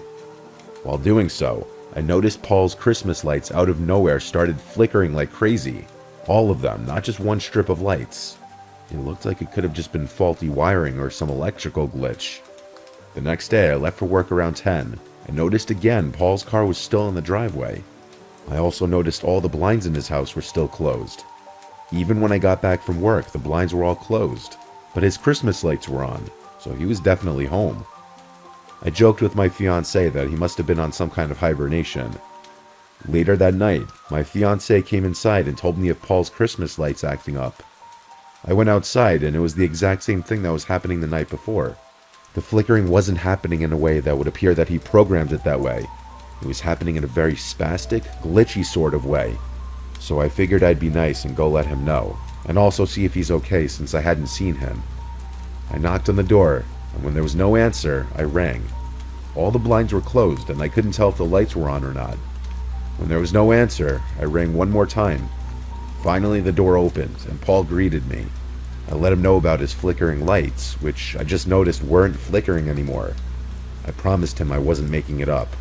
He said he wasn't aware of that and thanked me. I asked if he was alright, as I hadn't seen him in a while. He said he was just feeling under the weather. He was acting a bit off. Then I heard something from inside the house. At first I thought I was imagining it, but it sounded like a child screaming for help. Paul didn't have any kids. I was about to ask him, "Did you hear that?" But on the spot, I decided not to. I said goodbye and walked back to my house. And I told my fiancée to call the police right now. I think Paul has a child in his house. Her reaction was literally, "What did you say?" I said, "I think Paul kidnapped a child." So I called the police and said I think I heard a child screaming inside my neighbor's house. My neighbor who doesn't have kids and hasn't been leaving his house the past week or two. I asked to keep who made the call anonymous, though I knew Paul wouldn't be so stupid as to not know it was me who made the call. Sure enough, the police arrived and entered his house on exigency, and when I heard what they found, I was appalled. There was a young boy locked in the basement. He had been locked down there for 4 days. The boy had been kidnapped from a completely different town. As far as the flickering lights, the boy was a genius and somehow found a way from the basement to flicker the Christmas lights as an attempt to call for help and get someone's attention outside. Probably whenever he saw someone through one of the blocked off basement windows. I reckon he saw his chance to call for help when someone, me, was at the front door. Clearly a very smart kid with great survival instincts. I'm glad he was reunited with his family. I don't want to know what was done to him, but I hope he lives a normal life and has put this behind him. Knowing how serious of a crime child kidnapping is, Paul won't be getting out of prison anytime soon.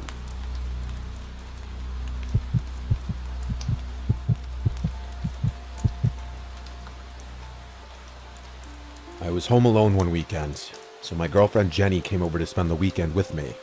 It was the middle of December, and Christmas festivities were in full swing. Jenny wanted to watch Christmas movies tonight, so we ordered food, drank wine, and sat by the Christmas tree in the living room watching Christmas movies. We started with the Polar Express, then we started watching Elf. We ran out of wine, so I decided I'd run to the liquor store down the block to get more. It would only take 10 minutes anyway. It was a Saturday night, so they were open later. The usual cashier was working, and I got stuck in a conversation with him like I always do whenever I go there. Mid-conversation with him, I felt my phone vibrating in my pocket. I checked my phone to see it was Jenny. I interrupted the cashier, saying 1 sec, and I picked up. Jenny sounded scared, saying she keeps hearing noises from below the living room. That would mean the crawl space. I told her it's fine, there's nothing down there. She asked me to stay on the phone with her until I got back, so I did. I walked a 5-minute walk back home, and Jenny was still on the couch. She had the movie paused still, saying that she was listening for sounds. When I asked her if she heard any other sounds, she said no. She asked what if there's an animal down there. I told her that's not possible, as there's no openings from anywhere outside. I opened the wine bottle, and we continued to watch the movie. It wasn't long after that we both heard a distinct thud type of sound from below us. From the crawl space. I looked at Jenny and she looked at me. She was right, there was something down there. I said, oh shit, there might actually be an animal down there. Once again, we paused the movie and I went to the closet with the attic door inside.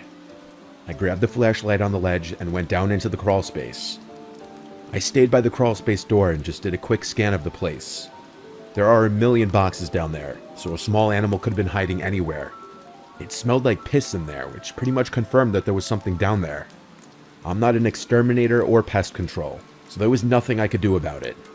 I told my parents about it in the family group chat and told my dad he'd have to call pest control tomorrow. Then, as I was climbing back up the stairs, I heard something from across the crawl space. I don't know what it was, but something moved. I got scared that some animal was going to run at me, so I hurried up the stairs and shut the door. There wasn't much else we could do now except just go back to the living room and finish watching the movie. After Elf ended, we went to my room and eventually went to sleep. I woke up in the middle of the night having to pee really badly and with a throbbing headache. I got up and opened my bedroom door and looked down into the dark hallway. At the end of the hallway, I saw a person's silhouette. I almost screamed, but instead I closed the door quietly and locked it. I heard footsteps coming down the hallway, and then the doorknob turned and someone tried opening the door. And then a deep, hoarse-sounding voice on the other side said, "Hello?" That was when Jenny started to scream. She had been woken up by my getting up, and she heard the voice too. I would have tried to calm her down, but I was scared shitless myself. I did hear footsteps walk away from the door, and so I called 911. Waiting for the cops felt like a millennium. All I know is when the cops got here, there was no one else in this house. Whoever it was left. The smell of piss in the crawl space wasn't my imagination. There was literally a puddle of that person's piss on the ground, which is pretty disturbing because that would suggest that he had been down there for a while. While it was likely a homeless squatter, that didn't make it any less horrifying. My family didn't even believe it at first. I've never forgotten to lock the door ever again.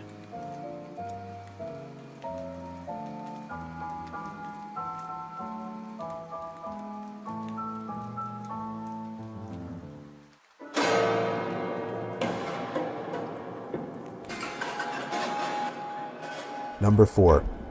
Me and the girlfriend were on our way to her parents' house. I was invited to Thanksgiving dinner with them, which was a huge honor for me since I'd only met her parents 3 times. I was also nervous since her grandparents and aunts and uncles would also be there who I had never met. We had a long trek from my house to her parents' house. It would be a good hour-long drive. About 45 minutes into the drive, we had to stop for gas.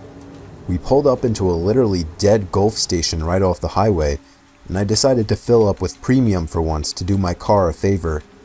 Of course, it was cheaper to pay with cash, so I went inside with my head down as I dug my hand inside my wallet searching for a 10 and a 20, and when I pulled the bills out, I instinctively looked up and said, 30 on 2 please. But I stopped mid-sentence. There was no one there. I looked for a bell on the counter. None. I simply called out, "Anyone there?" There wasn't even a back door behind the counter that you would assume would lead to some kind of employees only room. No, it was just completely empty. The only other door in this little gas station besides the entrance was the single bathroom, and that door was open, exposing the blackness from within the bathroom. I figured maybe whoever was manning the cash register may have just gone outside for something. I walked back outside and shrugged my shoulders at my girlfriend out of confusion. I looked around for maybe a porta potty or an ice machine or something that could be distracting a potential cashier, but there was nothing.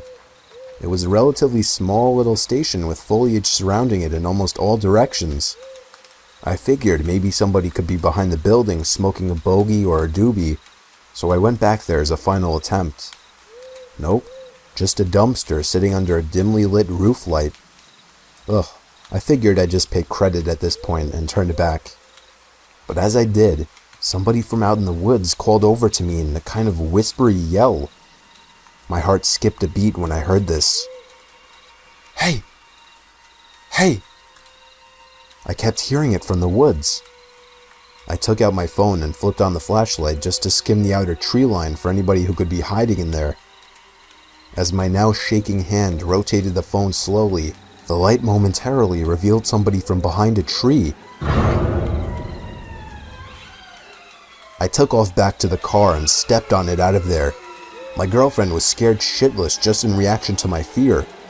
I told her about the bizarre thing that just happened, and from that point on, she kept looking through the rearview mirrors just to make sure we weren't being followed. We pulled up to the next gas station we could find, this time one that actually had a cashier. I paid him $30 and began filling up. A van pulled up to the pump right behind mine, and a man wearing a cap stepped out staring intently at me. I tried to act as if I didn't notice him, but when it got to the point where he was staring at me for at least 20 seconds straight, I had to look at him and ask him if there was a problem. He finally turned away. The second I was done, I hopped back in the car and took off once more. We made it to her parents' house safely, and I don't believe we were followed. Now, I wouldn't have shared this story if it weren't for the fact that a few weeks later, I did some research and found out that a 33-year-old Indian man who worked at the gas station we had stopped at had been murdered and his body was stuffed in the woods behind the station. I immediately gave the police a tip about the guy who I saw at the station who was surely caught on camera. The following year on Thanksgiving, a similar murder happened at another gas station. We have since nicknamed him the Thanksgiving Killer. I fear only the worst once more this year, as he has still not been caught. Number 3. Walmart attracts the weirdest people. It was Black Friday, meaning me and my brothers were going video game shopping. Our first and only stop was Walmart. The place was absolutely mobbed, and being Walmart, it was mobbed with the wrong kinds of people. Gross, weird, and just creepy people everywhere trying to save a few bucks on already cheap products. We rode the escalators upstairs to the video game section. I was looking for the latest Call of Duty game personally, but my brothers were looking for some other game I don't remember. Then, out of nowhere, some creepy, heavy, oldish man who smelled like vomit walked up to me and said, "You like video games, huh?" "Yeah," I said. I began to slowly slide away just to show that I wasn't interested in conversation. "My son likes video games too. Maybe you should come over and play some with him. He really craves company." The man gave me a creepy smile. "Oh, no, I'm not from around town, sorry." That's all I could think of saying. I didn't even give him a chance to keep this conversation going. Hell, I wasn't obligated to stand there and talk to this guy. I simply gave him a smile and called my brother's name out while walking away just to seem distracted. I did a quick backwards glance. He was just staring at me as I walked away. I made it to the next aisle over and immediately felt comfort in being next to my brothers. I waited around until they finally found their game and we headed over to the checkout counters. The lines were insane. I knew it would probably take 10 to 15 minutes just to make it to the counters, so I took that opportunity to check out some of the jeans and t-shirt sales. At one point, I found myself in probably the most secluded corner of the store checking out some t-shirts. when someone grabbed my arm hard. I thought it was my brother messing with me, so I turned around and told him to fuck off. But it wasn't him. It was the man. I started calling for help, screaming that I didn't know this man.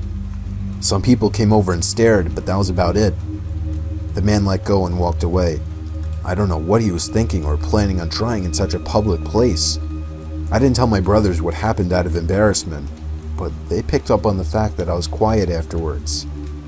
"It's nothing," I kept telling them. We got into my brother's Camaro, and when I sat down, I looked to the entrance of the Walmart. There he fucking was, sitting at the bench, facing me.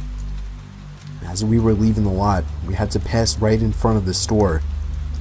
I got one last look at the creepy man. His head moved ever so slightly to constantly face me, even through the car window at night.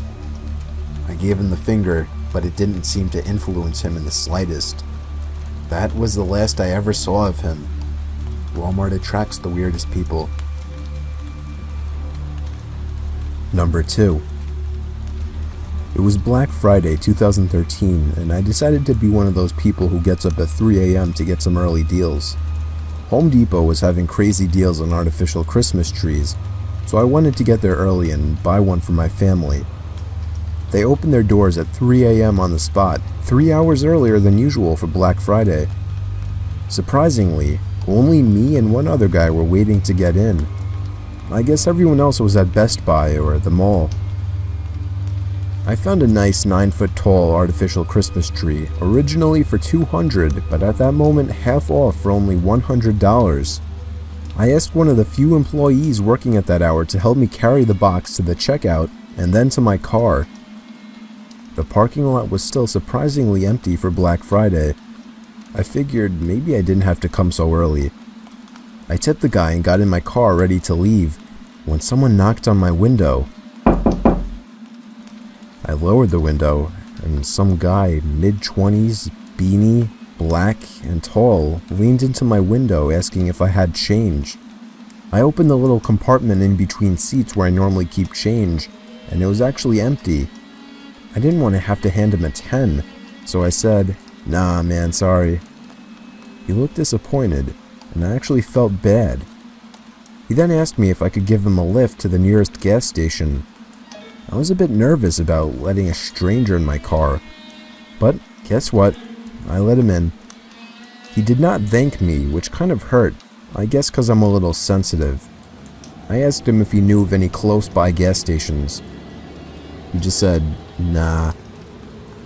A few seconds later, I asked him why he needed to go to a gas station, and I swear to God, he didn't answer. It's not like he didn't hear me. He just flat out ignored me. I stopped looking at him at that point because I was feeling a bit uncomfortable now.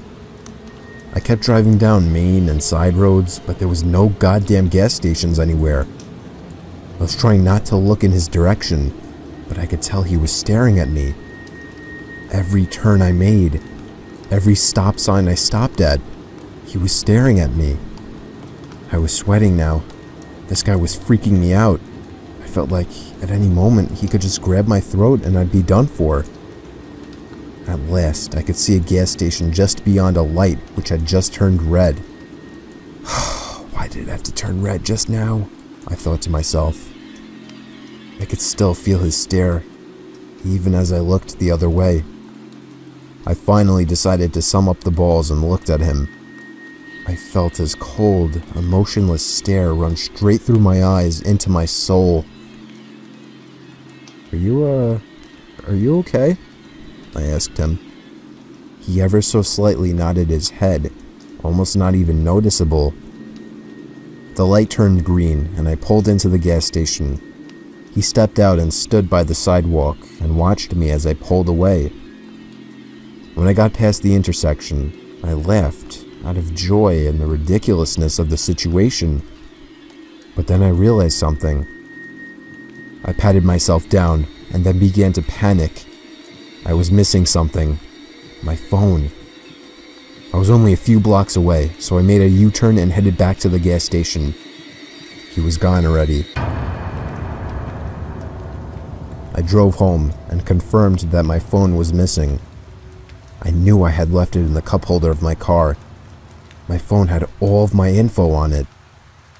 I contemplated calling the police, but I didn't. I couldn't even sleep that night in fear of some freak stranger having my address. The next night, after getting home from our 2-day delayed Thanksgiving dinner, I found my front door was open and my entire house was trashed. I called the police with my neighbor's phone. They didn't find him in there, but they found his prints everywhere. The only thing, the prints did not match anyone on record. Number 1. It was Thanksgiving. I had half the family over, along with the next door neighbors, Tom and his wife. They don't have a big family, so they used to come over to watch the game with us on Thanksgiving. After eating dinner, we all sat in the living room to watch football, except for my daughters Tracy and Michelle, who aren't into football. At the time, Michelle was only 13 years old, and Tracy was 16. During halftime, I decided to go up to Michelle's room to get her to come down. She finally budged and came down to the living room. Me, Tom, and a few in-laws went outside to smoke. Me and Tom talked about his son, Sam. Apparently, Sam had gone back home to be alone and watch movies. He had been with us earlier. Tom joked that he was probably just watching porn, though. I laughed. I stared up at one of the windows to my house, the window to Michelle's room. There was someone looking out the window. What the hell is Michelle doing back in her room? I thought. But then I realized that wasn't Michelle. In fact, I didn't know who the hell that was. I excused myself from the group and stormed back inside and upstairs to Michelle's room. Michelle followed after she saw me enter her room. "Did someone just come in here?" I asked. "No, why?" I looked around the room. It was completely empty.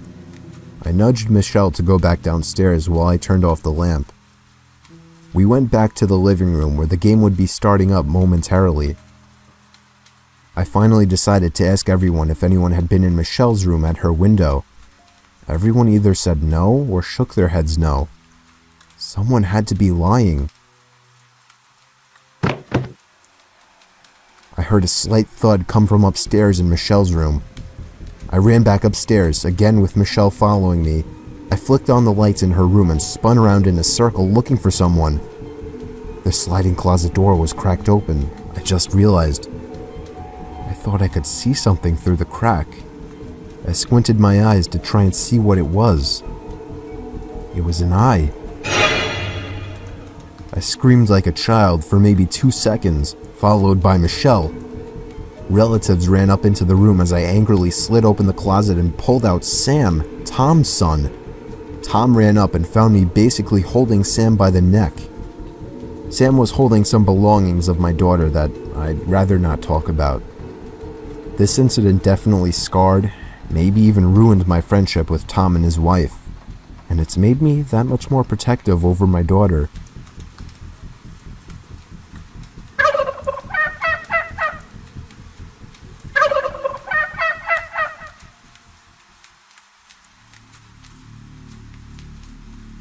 I'll never forget the time me and my brother snuck out past our bedtimes to explore an allegedly haunted house down the block. Yes, I said bedtime, as I was only 10 and my brother Luke was only 12. When our parents said goodnight to us, I went to Luke's room and we took a couple hand-powered flashlights with us and hopped outside through the window. Luckily, his room was on the first floor. Those hand-powered flashlights worked by constantly pushing in a little trigger that would create light inside the lens. They were noisy as hell, but they were convenient. Once we were outside, we just walked down the block, and in 2 minutes we were there. It was rumored by all the neighborhood kids and teens that the place was haunted. Everything about it was creepy. The older, more antique design of the house, the isolation from the rest of the houses, and the broken windows and rotting wood. It seemed perfect for a horror movie. We went around to the backyard. This was all my curious and confident brother's idea. I was scared shitless. The door was locked, as expected. I felt a bit of relief, thinking we might just go home, but my brother made a shocking move next. He grabbed a plank of wood laying in the grass and began smashing the already chipped window. Eventually there was enough of an opening to unlock it and slide it up completely. We hopped inside and began cranking those noisy-ass flashlights. Immediately after entering the house, we both picked up on the fact that it was like 90 degrees in there, which was odd as it was a September night in the mid-70s. There was no graffiti or anything anywhere. In fact, it was relatively empty besides a few pieces of furniture that were clearly not worth taking along. It seemed we were the first to enter the house, shockingly, or at least from the back. We went upstairs to the main floor from the little den area and continued cranking the flashlights. That's when we heard the slightest crack in the floorboards from right above us. We both jumped. I tugged for Luke to leave, but he told me the place is old as hell. It's just house noises. I stopped cranking the flashlight at this point, and I urged Luke to do the same, but he only called me stupid for suggesting something so ridiculous.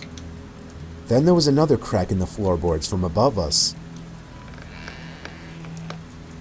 He began walking upstairs. I didn't want to go up there, but I was not about to stay down there alone. I followed behind him to the upstairs. There was a door that led to a room right above where we were standing. I begged him not to open it, but he must have just wanted to be the big, tough older brother. He began to reach for the doorknob while still cranking the noisy flashlight, but then he stopped.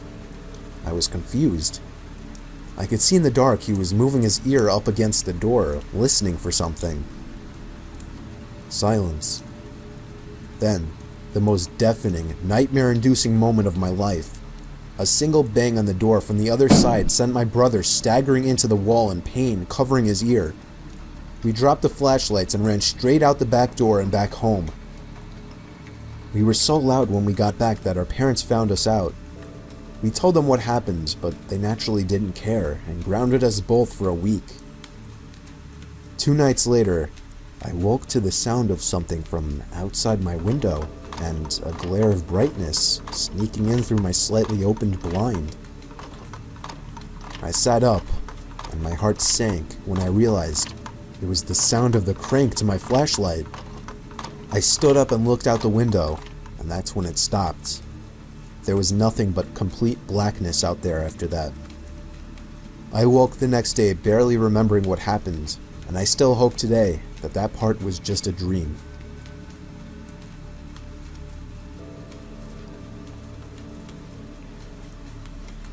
This is a story that happened to me recently. I was still in my first year of university, and I've only just made friends with a few other students.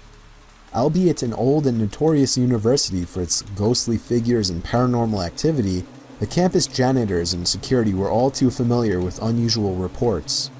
The art and design faculty was subjected to the oldest campus of the 4 separate buildings, and the block my class happened to progress in was the allegedly haunted section as well. It was late in the afternoon, just before 5, and my friend needed to use the restroom. She asked me to accompany her, and I obliged, seeing it as an opportunity to rest my eyes from the strains of the projector. She rushed into one of the stalls, and I waited outside the bathroom. Feeling that she would take longer than I initially anticipated, I decided to walk back to class without telling her. As soon as I sat down, she barged into the class, calling out for me. According to her claim, she heard the sink's tap turn on and thought it was me playing a prank. As she opened the door, she saw no one else in the restroom besides herself, yet the other stall next to her was locked from the inside. Thinking it was someone else on the toilet, she asked if it was me. No answer. Curious, she looked down the gap but saw no shoes or legs, yet heard feminine whispers and humming from that particular stall. Frightened, she left without saying another word. Class ended and we went home, but the thought of the occurrence remained. We later learned from one of the janitors that no one should ever be in the restroom after 5 in the evening, as there is a known ghost of a woman who resides in the stalls. Needless to say, as juniors in the university, my friends and I decided to never use the bathrooms after the designated time. I'm not in any way saying these claims are true, but everything I told you is true in regards to what I was told. Whether these things I was told by my friend and the janitor are true or not remains a mystery to me.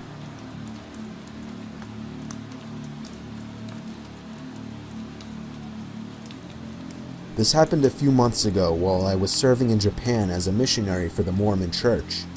I was in the country for 2 years, and my time to return home was approaching. I was in my last area, Kyoto, a bustling tourist attraction, an ancient Japanese city I've wanted to visit all my life. Anyway, it was late at night, and my companion and I were knocking on doors to see if anyone had interest in learning about Christ. We came across this one apartment building and decided to give it a shot. In Japan, there are 3 kinds of apartments: super luxurious suites, decent apartments with 4 to 5 rooms total, or ghetto as crap. This apartment was the latter. We were on the 2nd floor of this building and knocked on this one door. A middle-aged man in worn-out clothes answered with an awkward smile on his face. Being the kind missionaries we were, we introduced ourselves and asked him if he would like to learn about what we believe. Instead of giving us a direct answer, he invited us in. Usually, in missionary work, this is a good sign, but upon stepping foot into that apartment, I knew what we got ourselves into. This apartment reeked with the smell of marijuana and urine. His apartment was puny: a small entryway, a door on the left leading into a bathroom, a small kitchen to the right, and a small multi-purpose room with a small kneeling table, TV, and bed. That's it. Judging by the way he was behaving and most of the decor in his apartment, I knew this guy definitely had some sins worth confessing. He sat us down on either side of the table and started to rant on about how he hates Christians and wants to kill them. That made my companion and I tense up a bit. But the man was plastered. In the time this was going on, he drank like 10 times his weight in booze. We just prayed and hoped he wouldn't recognize who we were and what he was telling us. Then he said, "I'm going to tell you a secret and you can't tell anyone." He then pulled out from under his bed a box.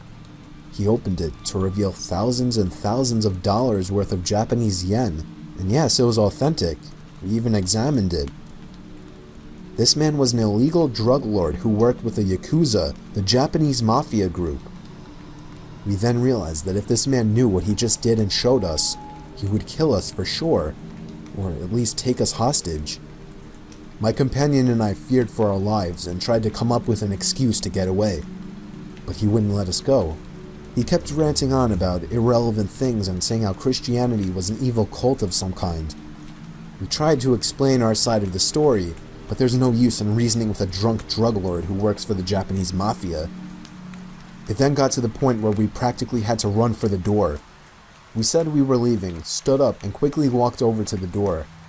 The guy then stood up and began to reach for something in a box, but we never saw what it was. As soon as the door closed, we bolted home, faster than we ever had. The last thing we wanted was him sobering up to find out he had revealed his deepest, darkest secrets to 2 Christian missionaries from America.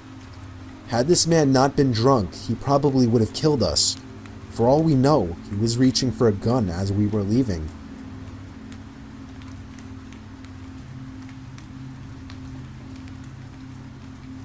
When I was 15 years old, I was home alone one night for whatever reason. My bedroom was on the 1st floor, right next to the living room. It's a strange setup. I had the door shut and was playing video games when I heard a strange sound come out from in the living room. It took me a few moments to figure out that it was a tap on the window. I stepped through the dark living room and out the front door and checked the bushes by the window. Nobody was there. I went back to my room with the door open and resumed playing the game. 5 seconds later, another knock on the glass. This time I ran to the front door barefoot, ready to chase the pranksters. But again, no one was in the bushes. No one was even in sight. I chose to just ignore it from here on out. On my way back to my room, there was another knock. I ran over to the window to try and catch them. There wasn't anyone outside, but I felt something right above the tip of my toes. I looked down and saw the dark shadow of a figure sitting down by the window. I think I was back in my room in a matter of 2 seconds with the door locked. I was hiding under my bed trying to call my dad. The knocking on the glass continued from outside. When I explained to my dad, he called me crazy for not calling the police, so he told me he would for me and to wait in my room with the door locked. I'd say about 5 minutes later, the knocking stopped, and 10 minutes later, the cops arrived.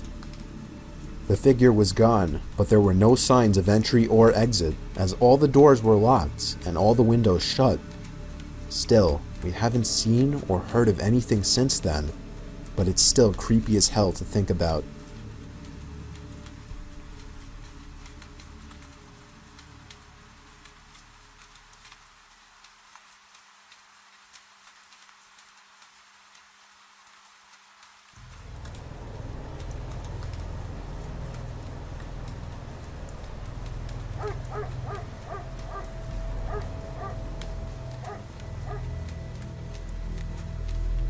I live in Dorset, Vermont. It's a very secluded, mountainous place. There's lots of trails on the mountain that I like to walk or jog down commonly. In fact, I'm able to cut through the woods in my yard to get to a trail that I walk and run down all the time. One day after getting home from work, I changed out of my work clothes and into my running clothes. By 6:45, I was ready to get on the trail. On this particular day, I took along my coonhound, Murphy. We did 5 minutes of walking. Then we started with a slow jog. Murphy is always a joy to walk because she doesn't pull. She always just stays calm at my side. The trail is wide enough for her to always stay by my side, maintaining my speed. I was always looking up when I ran, which is why I didn't notice that Murphy stopped in her tracks until I felt the leash pull her neck, at which point I stopped and looked back at her to see what was wrong. She was looking behind us, and her ears did that little bouncing thing that hound dogs' ears do when they hear something. I mean, we were in the middle of the forest, so there was any number of things she could have heard, anything from a deer to a squirrel to another person on the trail. I tried to pull her forward to continue our run, but she seemed persistent and reluctant to move forward. I played along for a few moments to let her see that she was curious over nothing, but it wasn't nothing, because I finally saw what she was looking at. There was a man back down the trail in the direction we came from.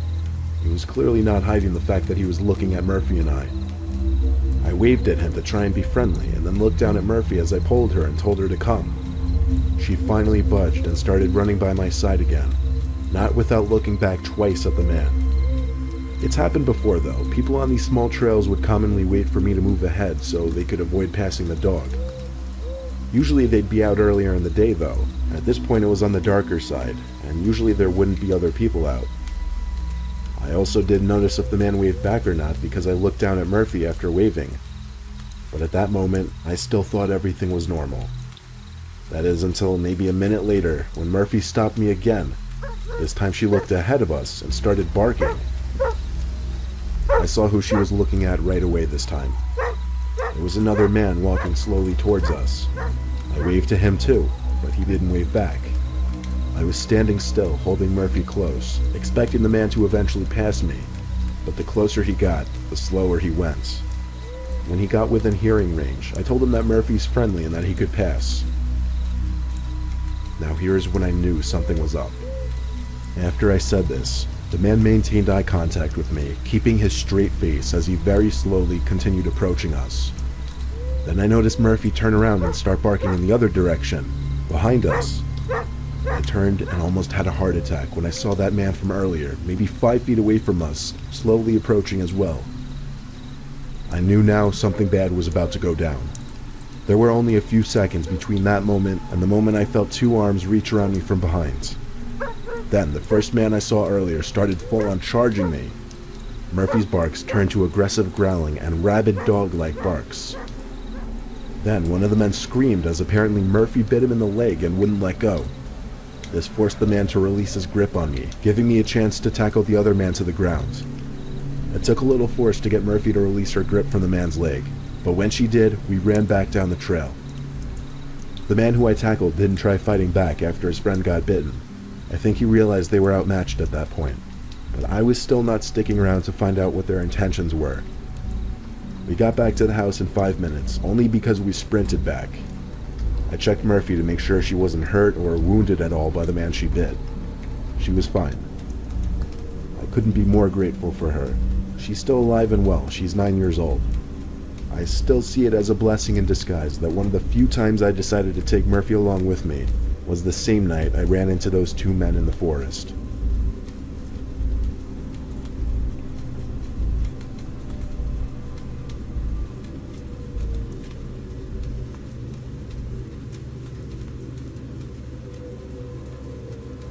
My pit bull Callie sleeps in my room with me.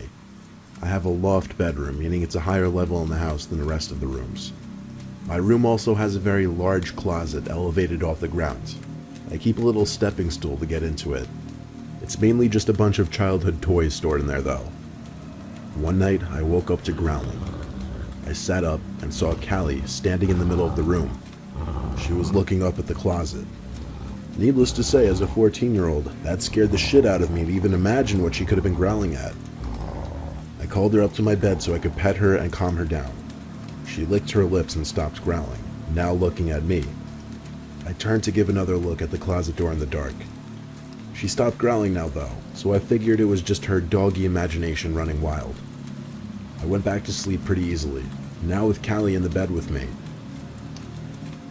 I woke up again, God knows how many hours later, now to Callie's barking. She was in the center of the room again, looking up at the closet. I told her to shut up, and after she looked at me in silence, I heard a jar of Legos spill inside the closet. Callie started going crazy now, barking, trying to jump up the stepladder, clawing at the wall. I heard my bedroom door open and my dad came up the stairs screaming, "What the hell is going on?" I told him to check the closet, there's someone in there. He ran past Callie, up the stepladder, and pulled the door open. The second he opened that door, someone dressed in jeans, a black pullover hoodie, and black beanie pushed my dad off the step stool, causing him to fall on his back. The man in the black hoodie then took off, leaving my room down the stairs. However, Callie took off after him. I heard the two of them rushing down the stairs, but it sounded like Callie caught him because the man let out a scream of pain.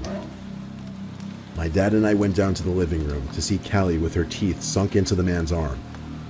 Blood was spilled all over the carpet. Apparently, Callie bit the man in the leg and the arm.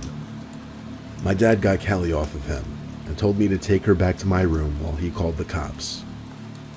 The man was moaning in pain up until the cops calmly entered the house, looked down at the man, and they picked him up together. They brought him outside, where an ambulance arrived 10 minutes later. He was taken away in the ambulance. The next few days, my dad spent talking to lawyers and whatnot in order to sue the man for breaking and entering. He ended up winning the case, obviously. He never told me how much money he got, but he sure did make it known just how much Callie saved the day for our family.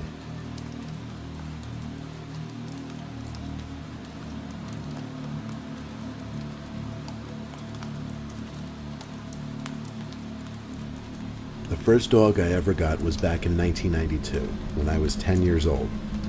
My parents finally agreed to let me get my German Shepherd, my lifelong favorite dog. Only thing, they made me walk him twice a day as the one condition to owning him, once in the afternoon and once at night. His name was Calvin. This happened on a snowy December night. I begged my dad to let me just let Calvin in the yard, but he insisted I walk him, he always did, and walking him twice a day quickly became a huge chore. I threw on my snow boots, a sweatshirt, and then a jacket over that, and finally my snow hat. I was ready for the cold snowstorm. We set out into the neighborhood streets, Calvin pulling ahead as usual. There were no cars on the road at all on this night. There was simply way too much snow. We walked down the edge of the neighborhood by the woods. I remember wanting to see if the roads had been plowed anywhere yet. We came to an intersection between two very quiet roads by the woods at the edge of the neighborhood. That's where I ran into him. I heard the sound of footsteps crushing the snow behind me. Calvin turned first and barked a couple times.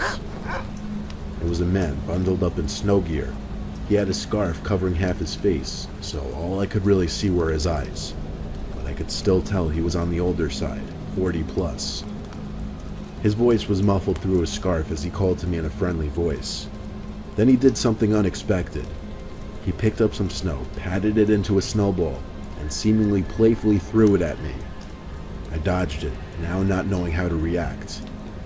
He came closer and started to pet Calvin. I was pretty uncomfortable, to be honest. The man stood back up after petting Calvin, then put his shoulder on me and said I shouldn't be alone out here on a night like this. I think I remember telling him I wasn't. I was with my dog. There were some more words exchanged. I don't remember what, but I do remember eventually walking away from that man without saying bye. Even though I didn't look back, Calvin kept looking back, and I slightly heard footsteps in the snow behind me again, so I knew he was following me. I figured he was following me home, which is why I was caught off guard when I heard the footsteps behind us increase in speed and intensity, causing Calvin to turn and start barking. The man grabbed me with one arm and covered my mouth with his other arm. I think Calvin started biting him, but he was wearing so many layers that he was able to ignore the pain, but only for so long. The man finally let go of his grip on me and aimed his attention at Calvin by kicking at him over and over. Eventually the man gave up and took off for the woods. Calvin pulled so hard after him his leash snapped off the collar, and off Calvin dashed, disappearing into the woods. I heard his barks fade away into the darkness as I screamed his name over and over. I returned home crying, telling my parents that Calvin was chasing after some man and that he was gone. I stayed up all night hoping he would return home. He never did. Calvin was my first dog, and losing him was my first real heartbreak. I like to think he was found and brought to a shelter somewhere, because I wholeheartedly believe that dog saved my life.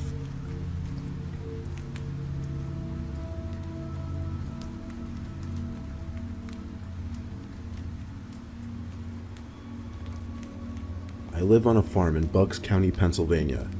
It's just my wife and our infant son living there. Oh, and of course my Rottweiler, Jesse.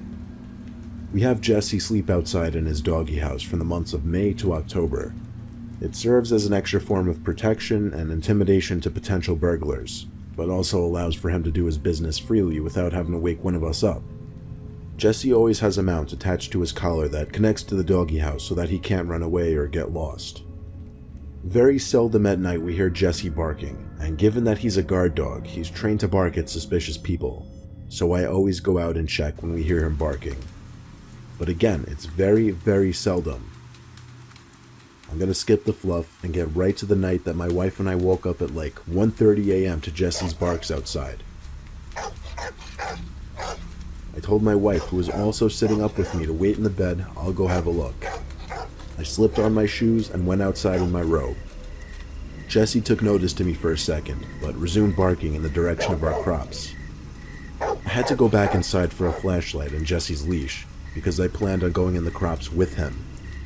After clipping Jesse's leash onto his collar, he knew right away to take lead. He led me into the crops. I had the flashlight on, but given the basic nature of a cornfield, I didn't really see much in front of me besides crops in my face, regardless of the light.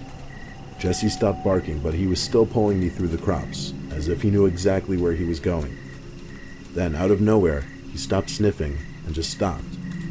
He looked up, but I didn't know if he heard something, if he was looking at something, or if he was just lost. The two of us stood in silence right there for a little bit.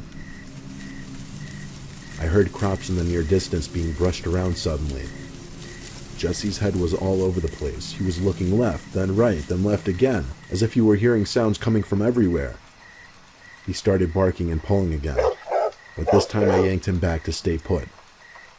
I swallowed and took a deep breath before calling out into the night that this was a private property and anyone caught trespassing would be brought to jail. It took more bravery calling that out than you may think. And of course I was going to yell out a threat like that. What else could I say? The situation felt so surreal. And then...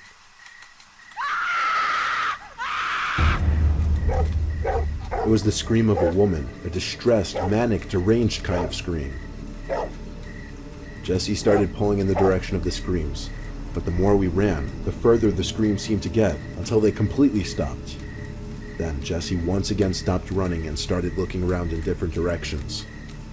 Suddenly, there was the sound of someone zooming past us, rushing through the crops. In fact, they were so close I could see some of the crops maybe 5 feet from my face being brushed aside. This time, I let Jesse off the leash. I told him to go, catch them. Jesse disappeared in seconds. I heard his barks, though. He was getting further away with every passing second, until I was sitting in the middle of the crops alone, shaking in fear. I was so scared, I didn't even want to move in fear of making noise and giving away my position. I was as scared as a young child. Then, the most horrific thing to ever happen to me happened. A couple crops were brushed aside behind me, and something grabbed my right shoulder. I don't mean a friendly, light tap on the shoulder. I mean something grabbed my shoulder tight and squeezed to the point of it hurting. I screamed, and without looking back, ran in the direction I was 90% sure led back to the house. On my way back, I could hear Jesse's barks in the far distance. I wasn't about to go looking for him, though. I thanked God when I saw the roof of my house come into view in the distance, and I finally reached the edge of the cornfield onto the back lawn. I passed the big oak tree in the yard and Jesse's doghouse and went straight through the back door. I checked every door and every window to make sure they were locked. I told my wife as little as I could to prevent a freakout, but I did tell her there was someone, maybe even more than one person in the crops. We called the sheriff's office and waited up for a while, making sure no one came to either door, and in hopes that Jesse would come back. And thank our lucky stars, he did. When a deputy finally pulled up the dirt road to our farm an hour later, he found Jesse sitting on the back deck of the house. There wasn't much the deputy could do other than take down my description of what happened. He said it himself, he wasn't about to go searching around that cornfield. We let Jesse sleep inside for the next few nights for his own safety, and after almost a week of uneventfulness, things went back to normal. There hasn't been a similar incident since.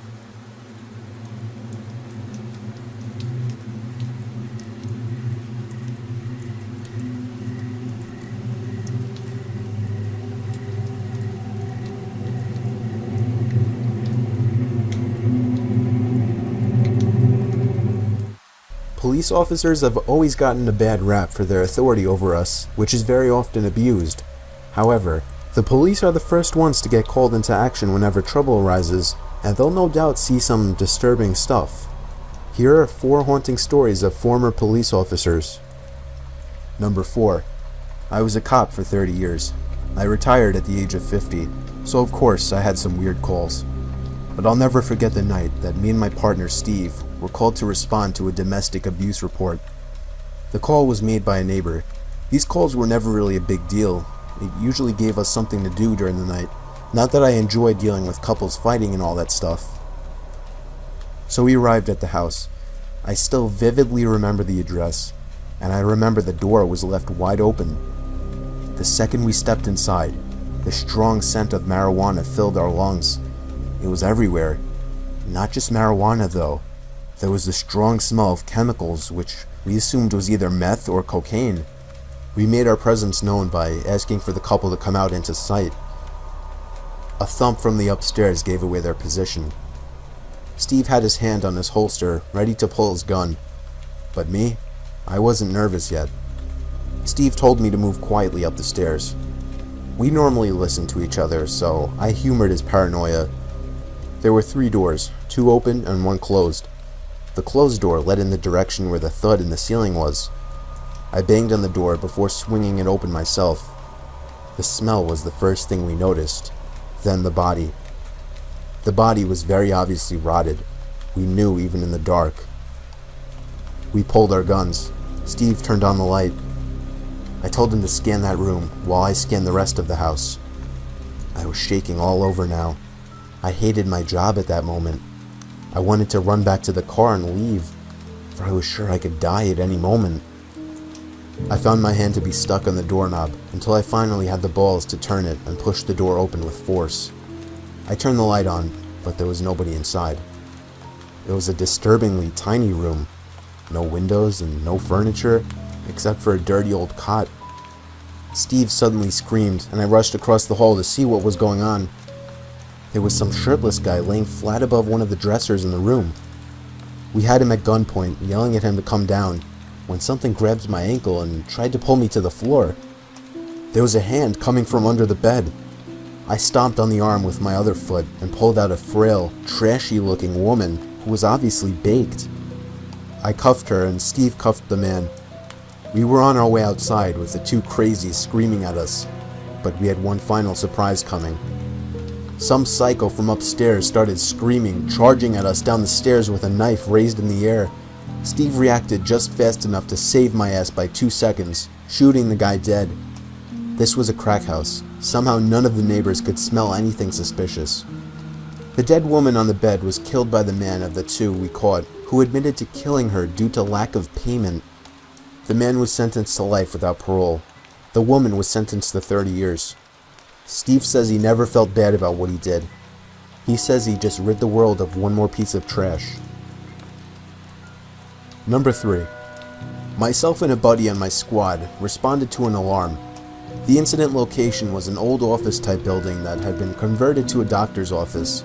There was a pharmacy attached to it as well. Our dispatch received a motion signal from an upstairs office. The key holder arrives on the scene and we go in to secure the building. The stairs were locked behind a door that, of course, the key holder didn't have a key to, so we took the elevator up to the second floor. The elevator opens to a pitch-black hallway, except for one overhead light at the end of the hall. We start checking the doors, and so far, all are secured. We get to the last office, and sure enough, the door is unlocked. We make entry and observe it to be an unused office. The door opened to a sizable waiting room and reception area. There were about 10 or 12 exam rooms, all cleared with no hiccups. We exit the office, and immediately, something seems off. That's when I realized the overhead light at our end of the hallway that was on before had been turned off. It was replaced by another light over at the elevators. I look at my squad mate and he's completely white. I ask him what's wrong, and he says, "Weren't all those doors we just checked closed and locked?" I tell him, "Yeah, so?" My buddy says, "Well, now they're all standing open." Sure enough, all the offices down the hallway we had just checked were now standing open. The pucker factor sinks in at this point, so we start clearing and securing offices. We finish the last office, and on our way out, just before we turn the corner to get into the waiting area, the main door just slams shut. Then our radios start going nuts with some kind of static feedback. Now I just want to get the hell out of there. We get back in the elevator and head down to the first floor in hopes to make contact with the key holder again. However, the key holder is nowhere to be found.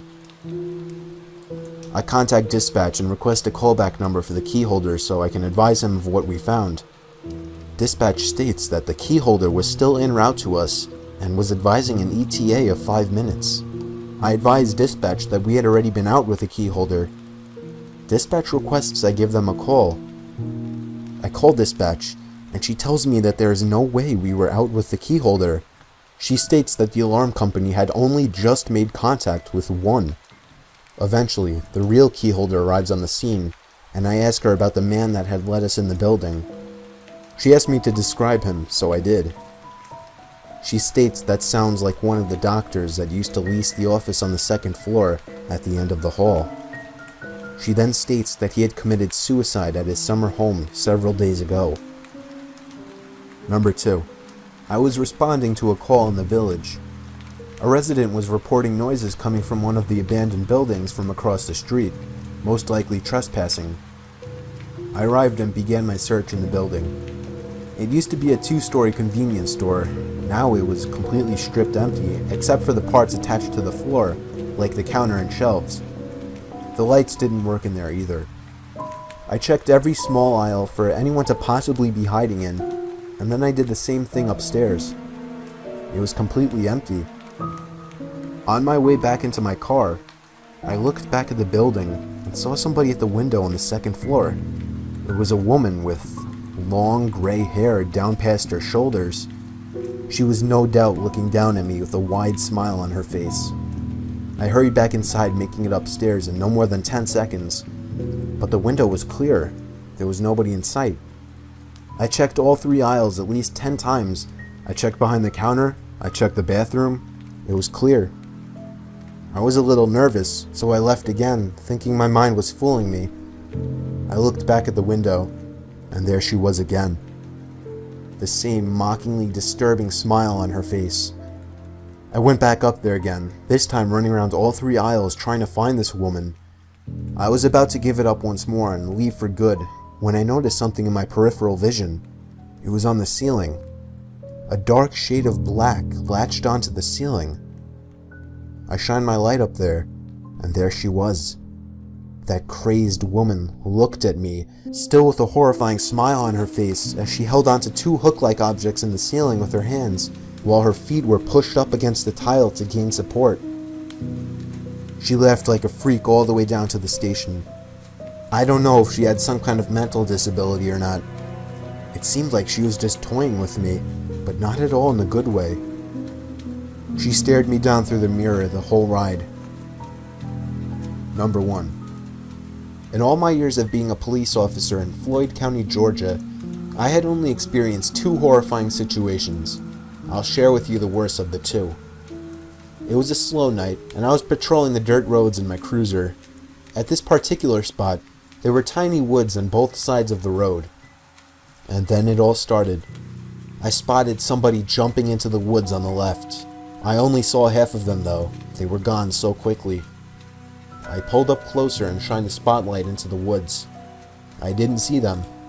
Unfortunately, it was kind of my job to check on things like this, so I hesitantly stepped out from the car and began searching. In a moment like this, I was so ready to pull my gun, as I was actually terrified.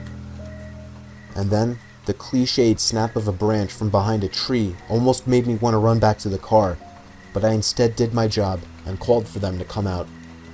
Someone wearing a mask stepped out from the tree. I told them to raise their arms, take off their mask, and come to me slowly.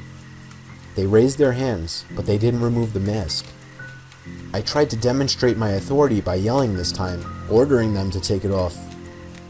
They looked as if they were about to take it off, when suddenly, he or she looked to their left, and then back at me. I heard footsteps coming from my right. I drew my gun. I yelled as loud as I could for everybody to come out with their hands up. You may be thinking, why? Well, if you were in this position, in this setting, you would have been shitting yourself just like I was. Another person wearing a mask walked over. This one holding an axe. I had my gun locked on him. But suddenly, footsteps started coming from all directions. I looked around, and I was surrounded. There were at least 10 strangers wearing masks, surrounding me almost in a circle, with only an opening behind me. Half of them were armed with axes and the like. I stood there, gun raised, but not even aimed at anything at this point. I felt like I was going to throw up. One of them, I'm not sure which, finally broke the silence, telling me in a muffled, deep voice, "Go away." My heart dropped as he said this, in a way that I knew I was going to live. I turned and ran for the car, driving down the road half a mile, all while calling for backup.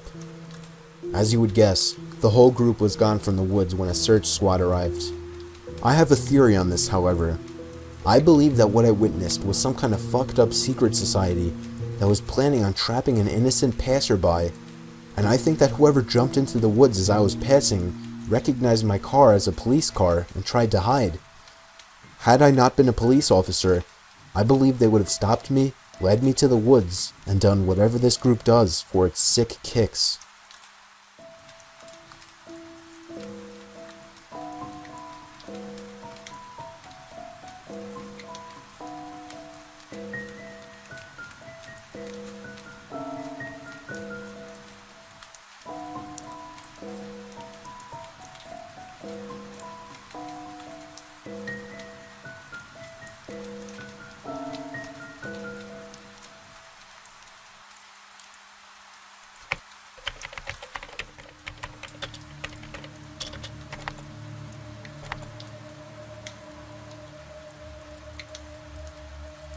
It was the summer of 2012.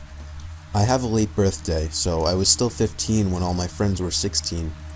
They all had jobs for the summer, but nobody would hire me because I was only 15. I started looking for off-the-books jobs on Craigslist. I found an ad titled, "Looking for House Cleaning Services, Paying $10 an Hour."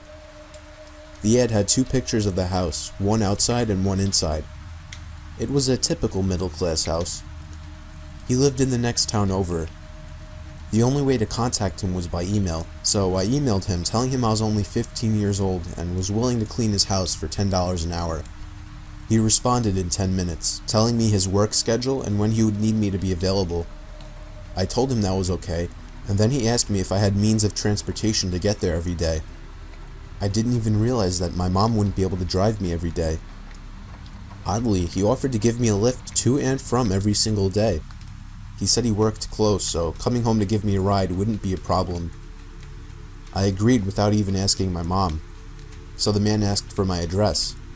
I gave it to him, and he said he would be over at 8:30 a.m. on Monday to pick me up. Come Monday, I met him outside. He drove a black '05 Nissan Maxima. He himself had a black beard and a Mets hat on. He didn't seem dressed ready to go to work, but I didn't think much about that. He introduced himself as James, and then dropped me off and gave me the key. He told me to just straighten everything out and such. Then he drove off in a hurry. I found it really weird that he trusted me, a 15-year-old he had never met, to be in his house alone. His house wasn't even too messy. All I did was just fold some clothes, wash some dishes, and used a hand vacuum to clean some of the carpets. The only problem, it was extremely hot in the house, even hotter than outside. It seemed all the windows were sealed shut, and I didn't want to turn on the AC without permission. This went on for 6 hours before he came back, handed me $60, and dropped me off back home. He seemed extremely nice, and I felt I had lucked out finding that ad. This went on for a good 2 weeks, and my mom was okay with it since James was actually paying me. Then, one Friday night, I woke up feeling really thirsty, so I got up to get some water. I looked out my window, and I saw somebody standing there looking into my room. I screamed, and my parents came running over, but the person outside took off before they got there. The next time I went in, it was at least 100 degrees outside. I asked James if I could turn on the AC, but he said it was broken. He told me to just take off my clothes if I got hot. I laughed, thinking he was joking, but he was serious. I felt really uncomfortable after that. He dropped me off, and I did the same work that I had been doing. It was at least 105 degrees in the house. I had to work shirtless and constantly go outside where it was just a little cooler. The day dragged on, but I just barely made it through. The next day, on the way to his house, James told me that he had the day off from work. He told me he would just help me out. I was not happy to hear this. I would rather just be alone in the house. He seemed to slowly follow me into whatever room I went to clean. I eventually had to go to the bathroom, so I ran upstairs and made sure he wasn't following me. But in the bathroom, I made a shocking discovery. Up in the corner of the room, I found a small camera pointing from out of the wall, just barely visible. I scanned the room for more, and sure enough, there was one in the bottom corner as well. I started searching the whole bathroom for more cameras. I checked under the sink, but what I found was much worse. There were 2 huge stacks of VHS tapes, each one with a sticky note attached with someone's name on it. The one on the top was my name. I almost threw up then and there. I had to find a way to get home safely. James then knocked on the door, asking if I was alright. I said I wasn't feeling good, and asked if he could drive me home. He said okay. I stepped outside, and he told me he had to go as well, so he stepped into the bathroom. For the first half of the car ride, he didn't say anything to me, and the road he was taking me on wasn't familiar. In fact, I noticed that the direction we were heading in was the complete opposite of my house. Where are we going?" I asked. He looked at me and said, "What were you doing in the bathroom?" I started to panic. I didn't answer, so he asked again in a much angrier voice. We were stopped at a traffic light, so I took that opportunity to unlock the door and escape the car. I ran away from sight before calling my mom, crying into the phone, telling her to pick me up. She came over as soon as possible. She immediately reported James, and the police found the tapes under a sink. Some of the tapes contained much worse things than kids just cleaning the house, The scariest thing, some of the kids seen in the tapes are still missing to this day. He was arrested and tried for child pornography, kidnapping, and some other charges. I'm happy I jumped out of that car, because I don't know where he was taking me.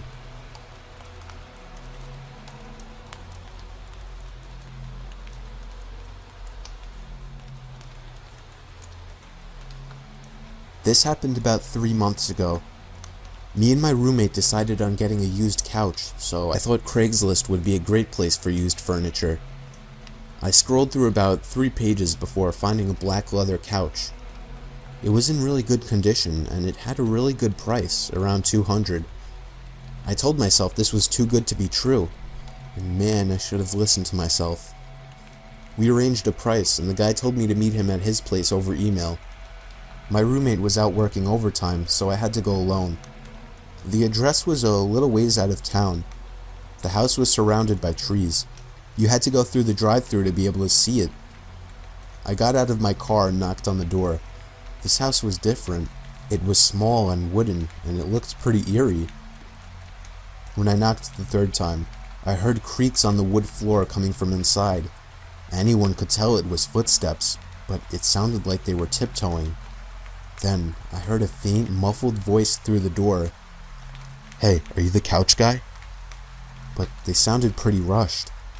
So I responded, yes I am." He said back, "Okay, come around back, the couch is there." I felt a little weirded out by it, but I brushed it off. When I came around back, I saw something that I won't forget. I saw 4 tall men dressed in black robes with their hands together, and in front of them was a pit with a hatch and chain on it.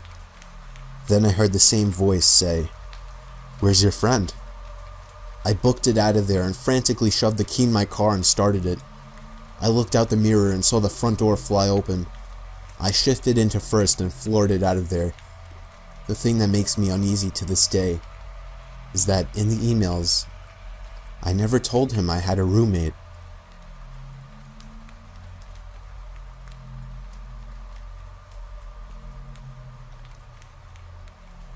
I was about 12 years old. I was looking for some craft storage since I got a lot for Christmas. The ones at the stores were really pricey, so me and my 27-year-old sister looked for some on Craigslist. We found someone offering a huge tote for only $10. That would mean getting a $90 discount, so we checked it out. The person lived relatively close to us, so we gave the guy our email. He emailed us within an hour and asked where we should meet. I said we should meet at Dollar Tree since it was a short walk away. He, to my surprise, asked to meet at my home. I lived in an apartment, so that would be inconvenient, so I said that we lived farther away. He said he could drive, but we said no. So we eventually said it was okay to meet at Dollar Tree, but he could only meet up at 9 p.m. I said that's okay, even though it would be dark by then. He said to meet up today. My sister worked the night shift tonight, so she said I could walk there and back and to just bring my wagon so I could just put the tote in it. She gave me $10 and I started walking at 8:30. I arrived just on time and I saw an old knocked up '06 Kia. I assumed it was him, so I yelled, "Hey, got the tote?" He got out of his car and said he left it at home. He asked if I wanted to take a drive with him to his house. I said I can't because it wasn't okay with my family. He said he would drive me home, and I firmly said no. He said if I came with him that I could get the tote for free. I got a very uneasy feeling. He said, "Hey, your address is 234 Letter Road, right?" My heart dropped into my stomach. I got freaked out and ran all the way home. I got home and ran upstairs like a demon was chasing me. I got in my room and locked all the doors and windows. I also covered them with black clothing and such. That night I was shaking like crazy. And then, I heard a hefty man coming up the stairs. Almost no one on my floor was up this late, and no hefty man lived there. I heard a voice, and I almost fainted. "Hey, you still want that tote? It's down in my car. Come help me get it." I almost puked and fainted. I looked through the peephole to see the man's back facing my door. I watched him turn around, and I covered the peephole with a black shirt I had laying around from before. The doorknob started to wiggle. I went under the sink cabinet and was silent as a worm. He started to try to kick the door down, and eventually he did. I felt like I was ready to die. I grabbed an old broom that was sitting in the cabinet. The kicking down of the door woke up my neighbors, who came running in with a baseball bat. My neighbor whacked the guy in the face with the bat, and the guy fell to the floor. I got out with the broom and gave the man a wimpy whack before he stood up and tried to grab me. I physically jumped down the stairs and ran down the street to my sister's work like I was going to die, and I thought I was. I ran to the nurse's station and started to have a breakdown. I was crying and almost throwing up, and the nurses looked at me like I was just raped or something. I told them that a man was following me and was going to kill me. They got my sister and called the police. It turned out he was a serial rapist. Me and my sister moved, and she went away to college.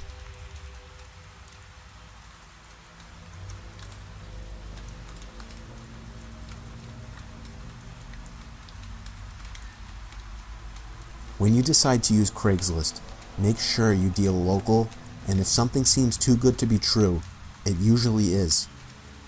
I was 20 years old, still driving my grandpa's old Buick that he handed down, and I hated it.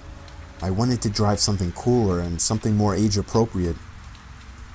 Well, I was making decent money, and I wanted to buy a Mustang, so I started searching Craigslist. And within a week, I found something that seemed unbelievable. A 2013 blue Mustang GT convertible, manual transmission, no accident history, with only 32,000 miles, and a shockingly low price of $16,000. I saw the ad was just posted 4 minutes ago, so I knew I had to act fast. I called the number listed, but it just went to voicemail. I called again, and this time on the 4th ring, a man picked up the phone. I told him I was interested in the car, and he started laughing and joking about how he had just listed it a few minutes ago.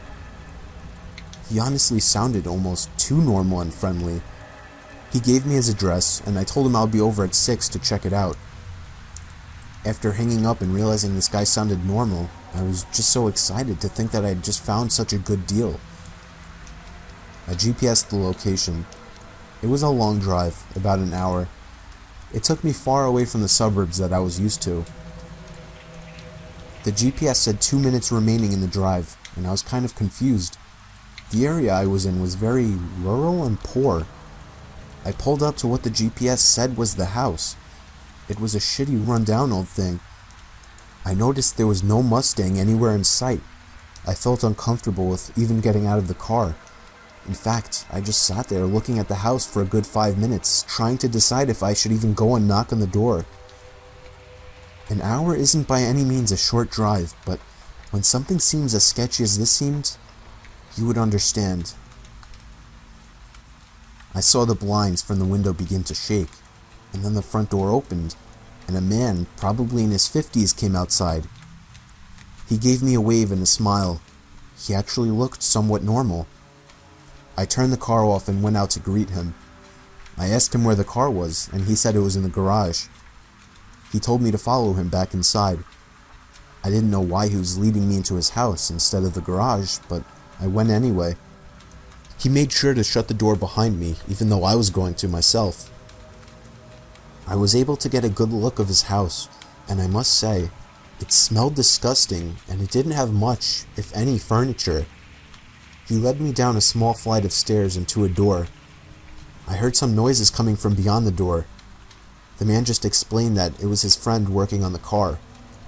That seemed weird. I also began to hear creaking coming from upstairs, as if someone was walking around. He looked up and said that must be his wife. I found it weird that he had to explain these noises. I wouldn't have thought it was weird otherwise. He finally opened the door, and I got a quick glimpse of his garage.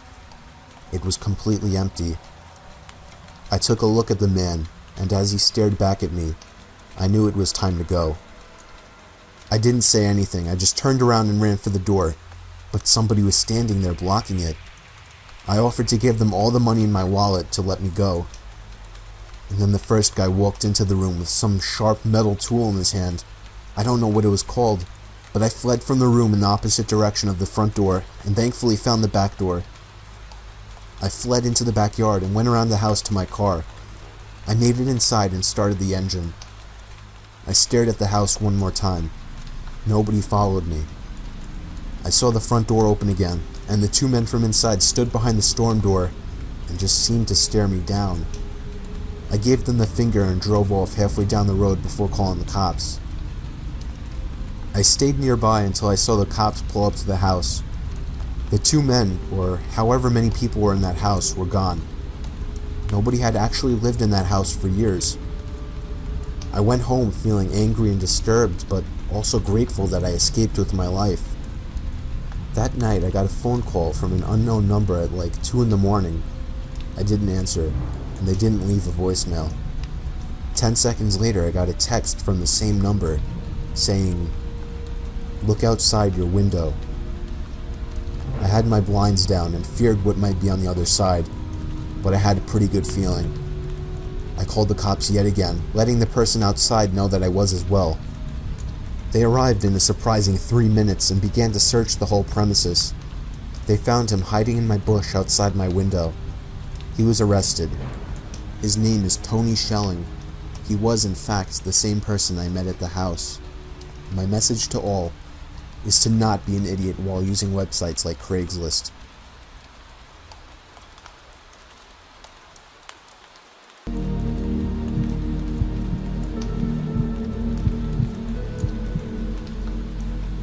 I live in Sydney, Australia. This happened when I was 15 and home alone. It was about 9 p.m. and I was just coming out of the bathroom when I heard my front gate swing open and my dog begin barking. Across the hall, I saw someone run past the porch window and into the backyard. I was able to vaguely make out what he looked like. He was hunched over, had sickly pale skin, was wearing all black, and had long messy black hair partially covering his face. I went into the living room to see what was going on.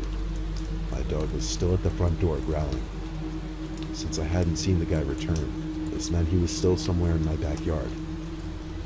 I waited at the door for a while, when another, more normal-looking guy walked onto the porch and came right up to the security bars. I don't remember all the details, but our conversation went something along the lines of him saying, "Hey, have you seen my friend?" And I replied, "Yeah, I think he's in my backyard." He replied saying, "Okay, because I've been following this random guy all over the place. I think he's on drugs and might be dangerous." It struck me as weird though. What did he mean by this random guy, when he had just called him his friend? He quickly walked away, going off into the darkness towards my yard. I should also mention that there's a door around back, but that also has security bars in front of it, and the door was locked at the time. I waited at the front door for a bit, then sat back down. After about 2 minutes of waiting, the guy I spoke with walked back onto the porch and looked in through the security bars.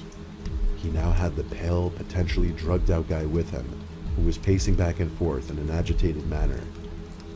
I went to the door to see what he wanted. He said, "Hey, sorry man, I just found him.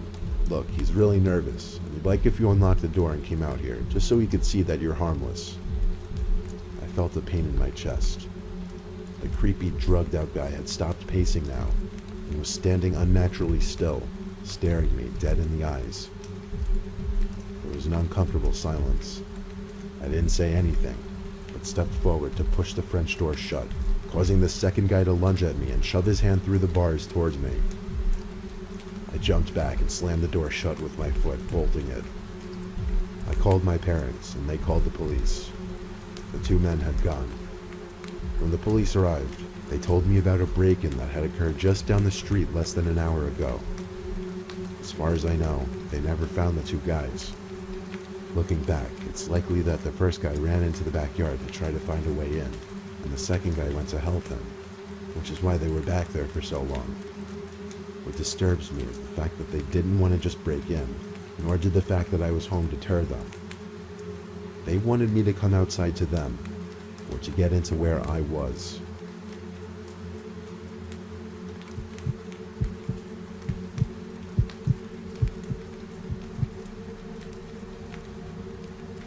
It was a Thursday night. My mom was working a late shift at the hospital. My two brothers were away at college, so for the time being, I had the house to myself. I had a couple friends over. We watched a baseball game, had a few beers, and they left through the back door. I went upstairs to the kitchen to put the remainder of the beers in the fridge and get ready for bed. I went to bed shortly after, and after a while of laying down trying to actually fall asleep, I heard light footsteps coming up the stairs outside my room. My mom was home. I heard her cough as she passed my bedroom door and entered the bathroom. Then she went back downstairs to the kitchen and started making a lot of racket with the cabinets and dishes and whatnot. I was way too lazy to get out of bed to go down there and ask her to keep it down, so I just texted her instead to stop making so much noise. I put my phone back on my desk and flipped on my side to try to get comfortable. Then I heard footsteps coming back upstairs, quickly. My bedroom door opened, and my mom stepped into my room. The hallway light outside my room wasn't on, so I couldn't make eye contact with my mom. But when I looked up, I saw my mom's figure. She stood by the doorway, looking kind of slouched over. I told her to stop making so much damn noise in a rather annoyed tone. When she didn't respond, I sat up and said, "Mom?" A vibration on my desk let me know I got a text, and given that it was pretty late, I naturally checked my phone to see who it was. It was from my mom. She said, "I'm still at work." I dropped my phone onto my bed as I looked up at the doorway. That person standing at my doorway wasn't my mom. Even though I was panicking, I had to think on my feet. I said, "Mom, I need to get to sleep. Get out." I said this because I wanted to play dumb, act like I had no suspicion that someone had broken in. The person at my doorway didn't move, so I picked up my phone, texted my mom in a panic, saying there's someone in the house, I mistook them for her, and to call the police right now. My mom replied back, "Okay," in a matter of seconds. Something then broke the silence in the room. The voice of a woman, crackly and rough. She started saying something. It sounded to me like she was saying, "Don't know where to go," over and over. Her voice started getting louder as I realized she was approaching my bed. I screamed, "Get back," as I fumbled for the lamp switch next to my bed. As the light turned on, I was faced with some old woman with white, wiry hair, with her wrinkled hands reached out at me, approaching my bed, repeating that phrase, "Don't know where to go." I screamed, "Get away from me," as it seemed as though she was about to attack me. I jumped off the bed and ran out of the room and held my door shut. Seconds later, I felt her trying to push the door open. I put all my weight up against it to keep it shut. She started screaming, "I need to get out," and started banging on the door. I held this position for the longest time, and she was relentless. My mom kept calling my phone, but I couldn't pick it up. It wasn't until the cops arrived and knocked on the front door that I let go of the bedroom door and ran to them. The old woman immediately came rushing after me, but as I opened the door and yelled at the cops to stop her, they immediately pinned her against the wall. She was in cuffs and was put in the police car. I told them everything that happened. I said based on how she was behaving and what I told them, she would need to be identified and evaluated to determine if she was mentally ill, and it later turned out she was, to no surprise. I found out later that night after the cops left that after my friends left through the back door, I forgot to lock it, and that was how she managed to simply walk into my house. It's definitely scarred me mentally in the sense that anytime I hear something in my room while sleeping, I have to look up and make sure somebody isn't standing on the other side.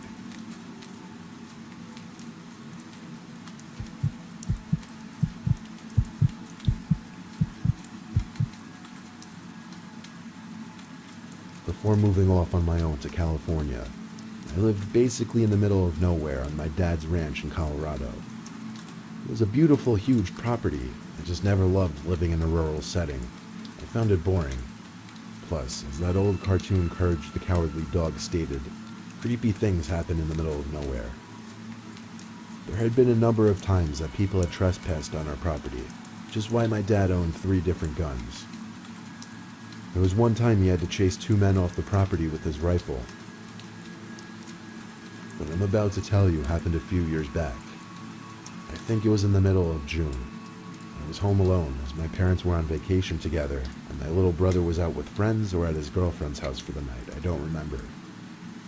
It was a hot night for Colorado, so I had all the windows open.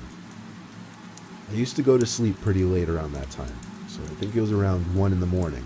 I was still in the living room watching TV when I noticed the motion-sensing patio light turn on outside. This light would only turn on due to very noticeable movement by a person. So immediately, I assumed it was my little brother returning home. To be safe, I got up and looked out the window. I didn't see anyone though. I took out my cell phone and called my brother real quick. He didn't pick up. So I went to sit back down. Then it started. The knocking at the front door. Our door had a peephole because obviously anyone coming to our house went out of their way to get there, so we'd need to know who was there before opening the door. When I went to go peek through the peephole, I didn't see anyone, so I'm immediately thinking ding dong ditch. Possibly some local punky kids, possibly my brother. I was hoping the second was the case. I shut the blinds now because I became paranoid that I was being watched. I shot my brother a text, saying if I find out it's you, I'm not letting you in. Moments later, there was a knock right behind my head. So loud I actually jumped off the couch. It was a knock at the living room window, followed by what I can best describe to be two voices. One a deep male voice, one a higher pitched female voice, saying, "We see you," simultaneously.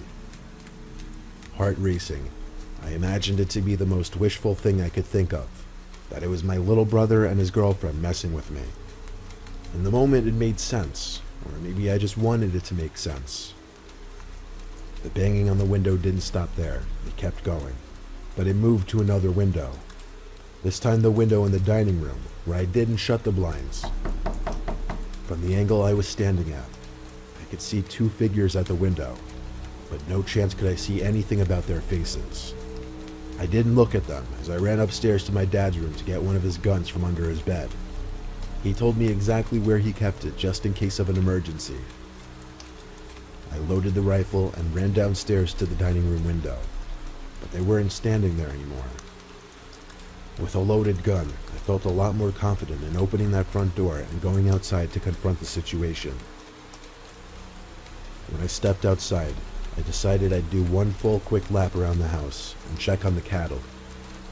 I was no marksman, but I had the protective instincts for the property, and I was ready to use the gun if I needed to. The whole property seemed clear, and the cattle were fine, so I went back inside, checked every door, and went to bed upstairs. For half an hour, peace and quiet, until I heard a disturbing sound come from downstairs and outside. Someone was frantically pounding at the front door downstairs, accompanied with a man shouting at the top of his lungs, not shouting words or anything, just screaming. I grabbed the rifle next to my bed, ran to the living room window, pushed it open, and fired a round outside into the dark night. The screaming and pounding stopped, and I heard two sets of footsteps quickly stomp off the wooden porch. And then there was nothing but the sound of the night crickets. The rest of the night, nothing happened. Actually, nothing ever happened again until I moved out. But it was not my brother and his girlfriend. I found out the next day. My dad was proud of me when he heard I protected the property. I'm just grateful my dad has those guns, and I only agreed with his owning them even more after that.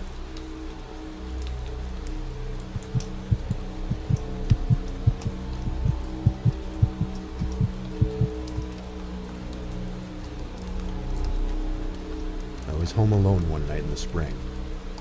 I was on a FaceTime call with my friend, at one point pacing back and forth in my room. When I passed the window and looked outside at one point, I saw someone outside on the street, just standing there, facing my house, facing my window. I looked a little more carefully and determined he was looking up right at my window. I told my friend Jordan on the FaceTime call and tried to show her. She said she couldn't see him but to call my mom and dad. So I hung up with Jordan and continued to look out at the man for a few more seconds. Then I walked away from the window to my bed and called my mom. I had woken her up because it was like midnight. In short, she told me to just turn off my lights and shut the blind and he would go away. So that's what I did. But after a few minutes of dying in curiosity, I had to get up, lift the blinds, and peek outside. The man was now on the sidewalk, closer to my house, still looking up at my window. Now I called the police. The operator asked me if the man was holding any weapons. I said not that I could tell. The operator then told me to ignore it, and if he didn't leave within 10 minutes, or if he stepped onto my property, to call the police again. She also told me that a patrol car would pass by my house just to scare off the man should he still be out there. So I hung up the phone and crawled into my bed. I called my friend Jordan back, and we talked on FaceTime while I was in my bed for about 5 minutes. She told me it was time to go check the window again, and so I did. And this time, the man was gone. I stood by the window with the blinds now up, waiting for the police car to pass my house. It took about 5 to 10 minutes of standing there on FaceTime with Jordan before I saw a police patrol car come down the block, stop briefly in front of my house, and a little spotlight on the side of the car being moved around my property and a few neighboring properties. The cop car drove away soon after, and that was that. That told me the man was gone, not on my property. So after finishing my FaceTime call with Jordan, we hung up and I went to bed. After laying in my bed for a solid 20 minutes, I heard a creaking or a cracking-like sound coming from outside. I got out of bed and looked out the window, but no one was there. So again, I went back to bed. A few more minutes went by, and there was another cracking sound coming from outside, this time louder. I looked over to the window from my bed and was in total shock when I saw a figure at my window. I have an upstairs bedroom, and suddenly the cracking noises made sense. He had been climbing up the side of my house. I went to the other window and screamed help over and over, hoping my neighbors would hear. I also got on the phone with 911 again and told them to send another car right away. The man at my window attempted to squeeze through the opening in the window, but seemingly gave up when he noticed one of my neighbors outside yelling something.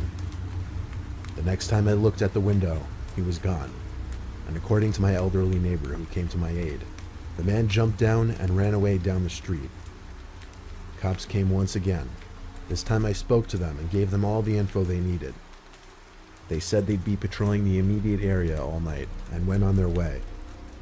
I didn't get any sleep that night, but I think that man was scared off for good.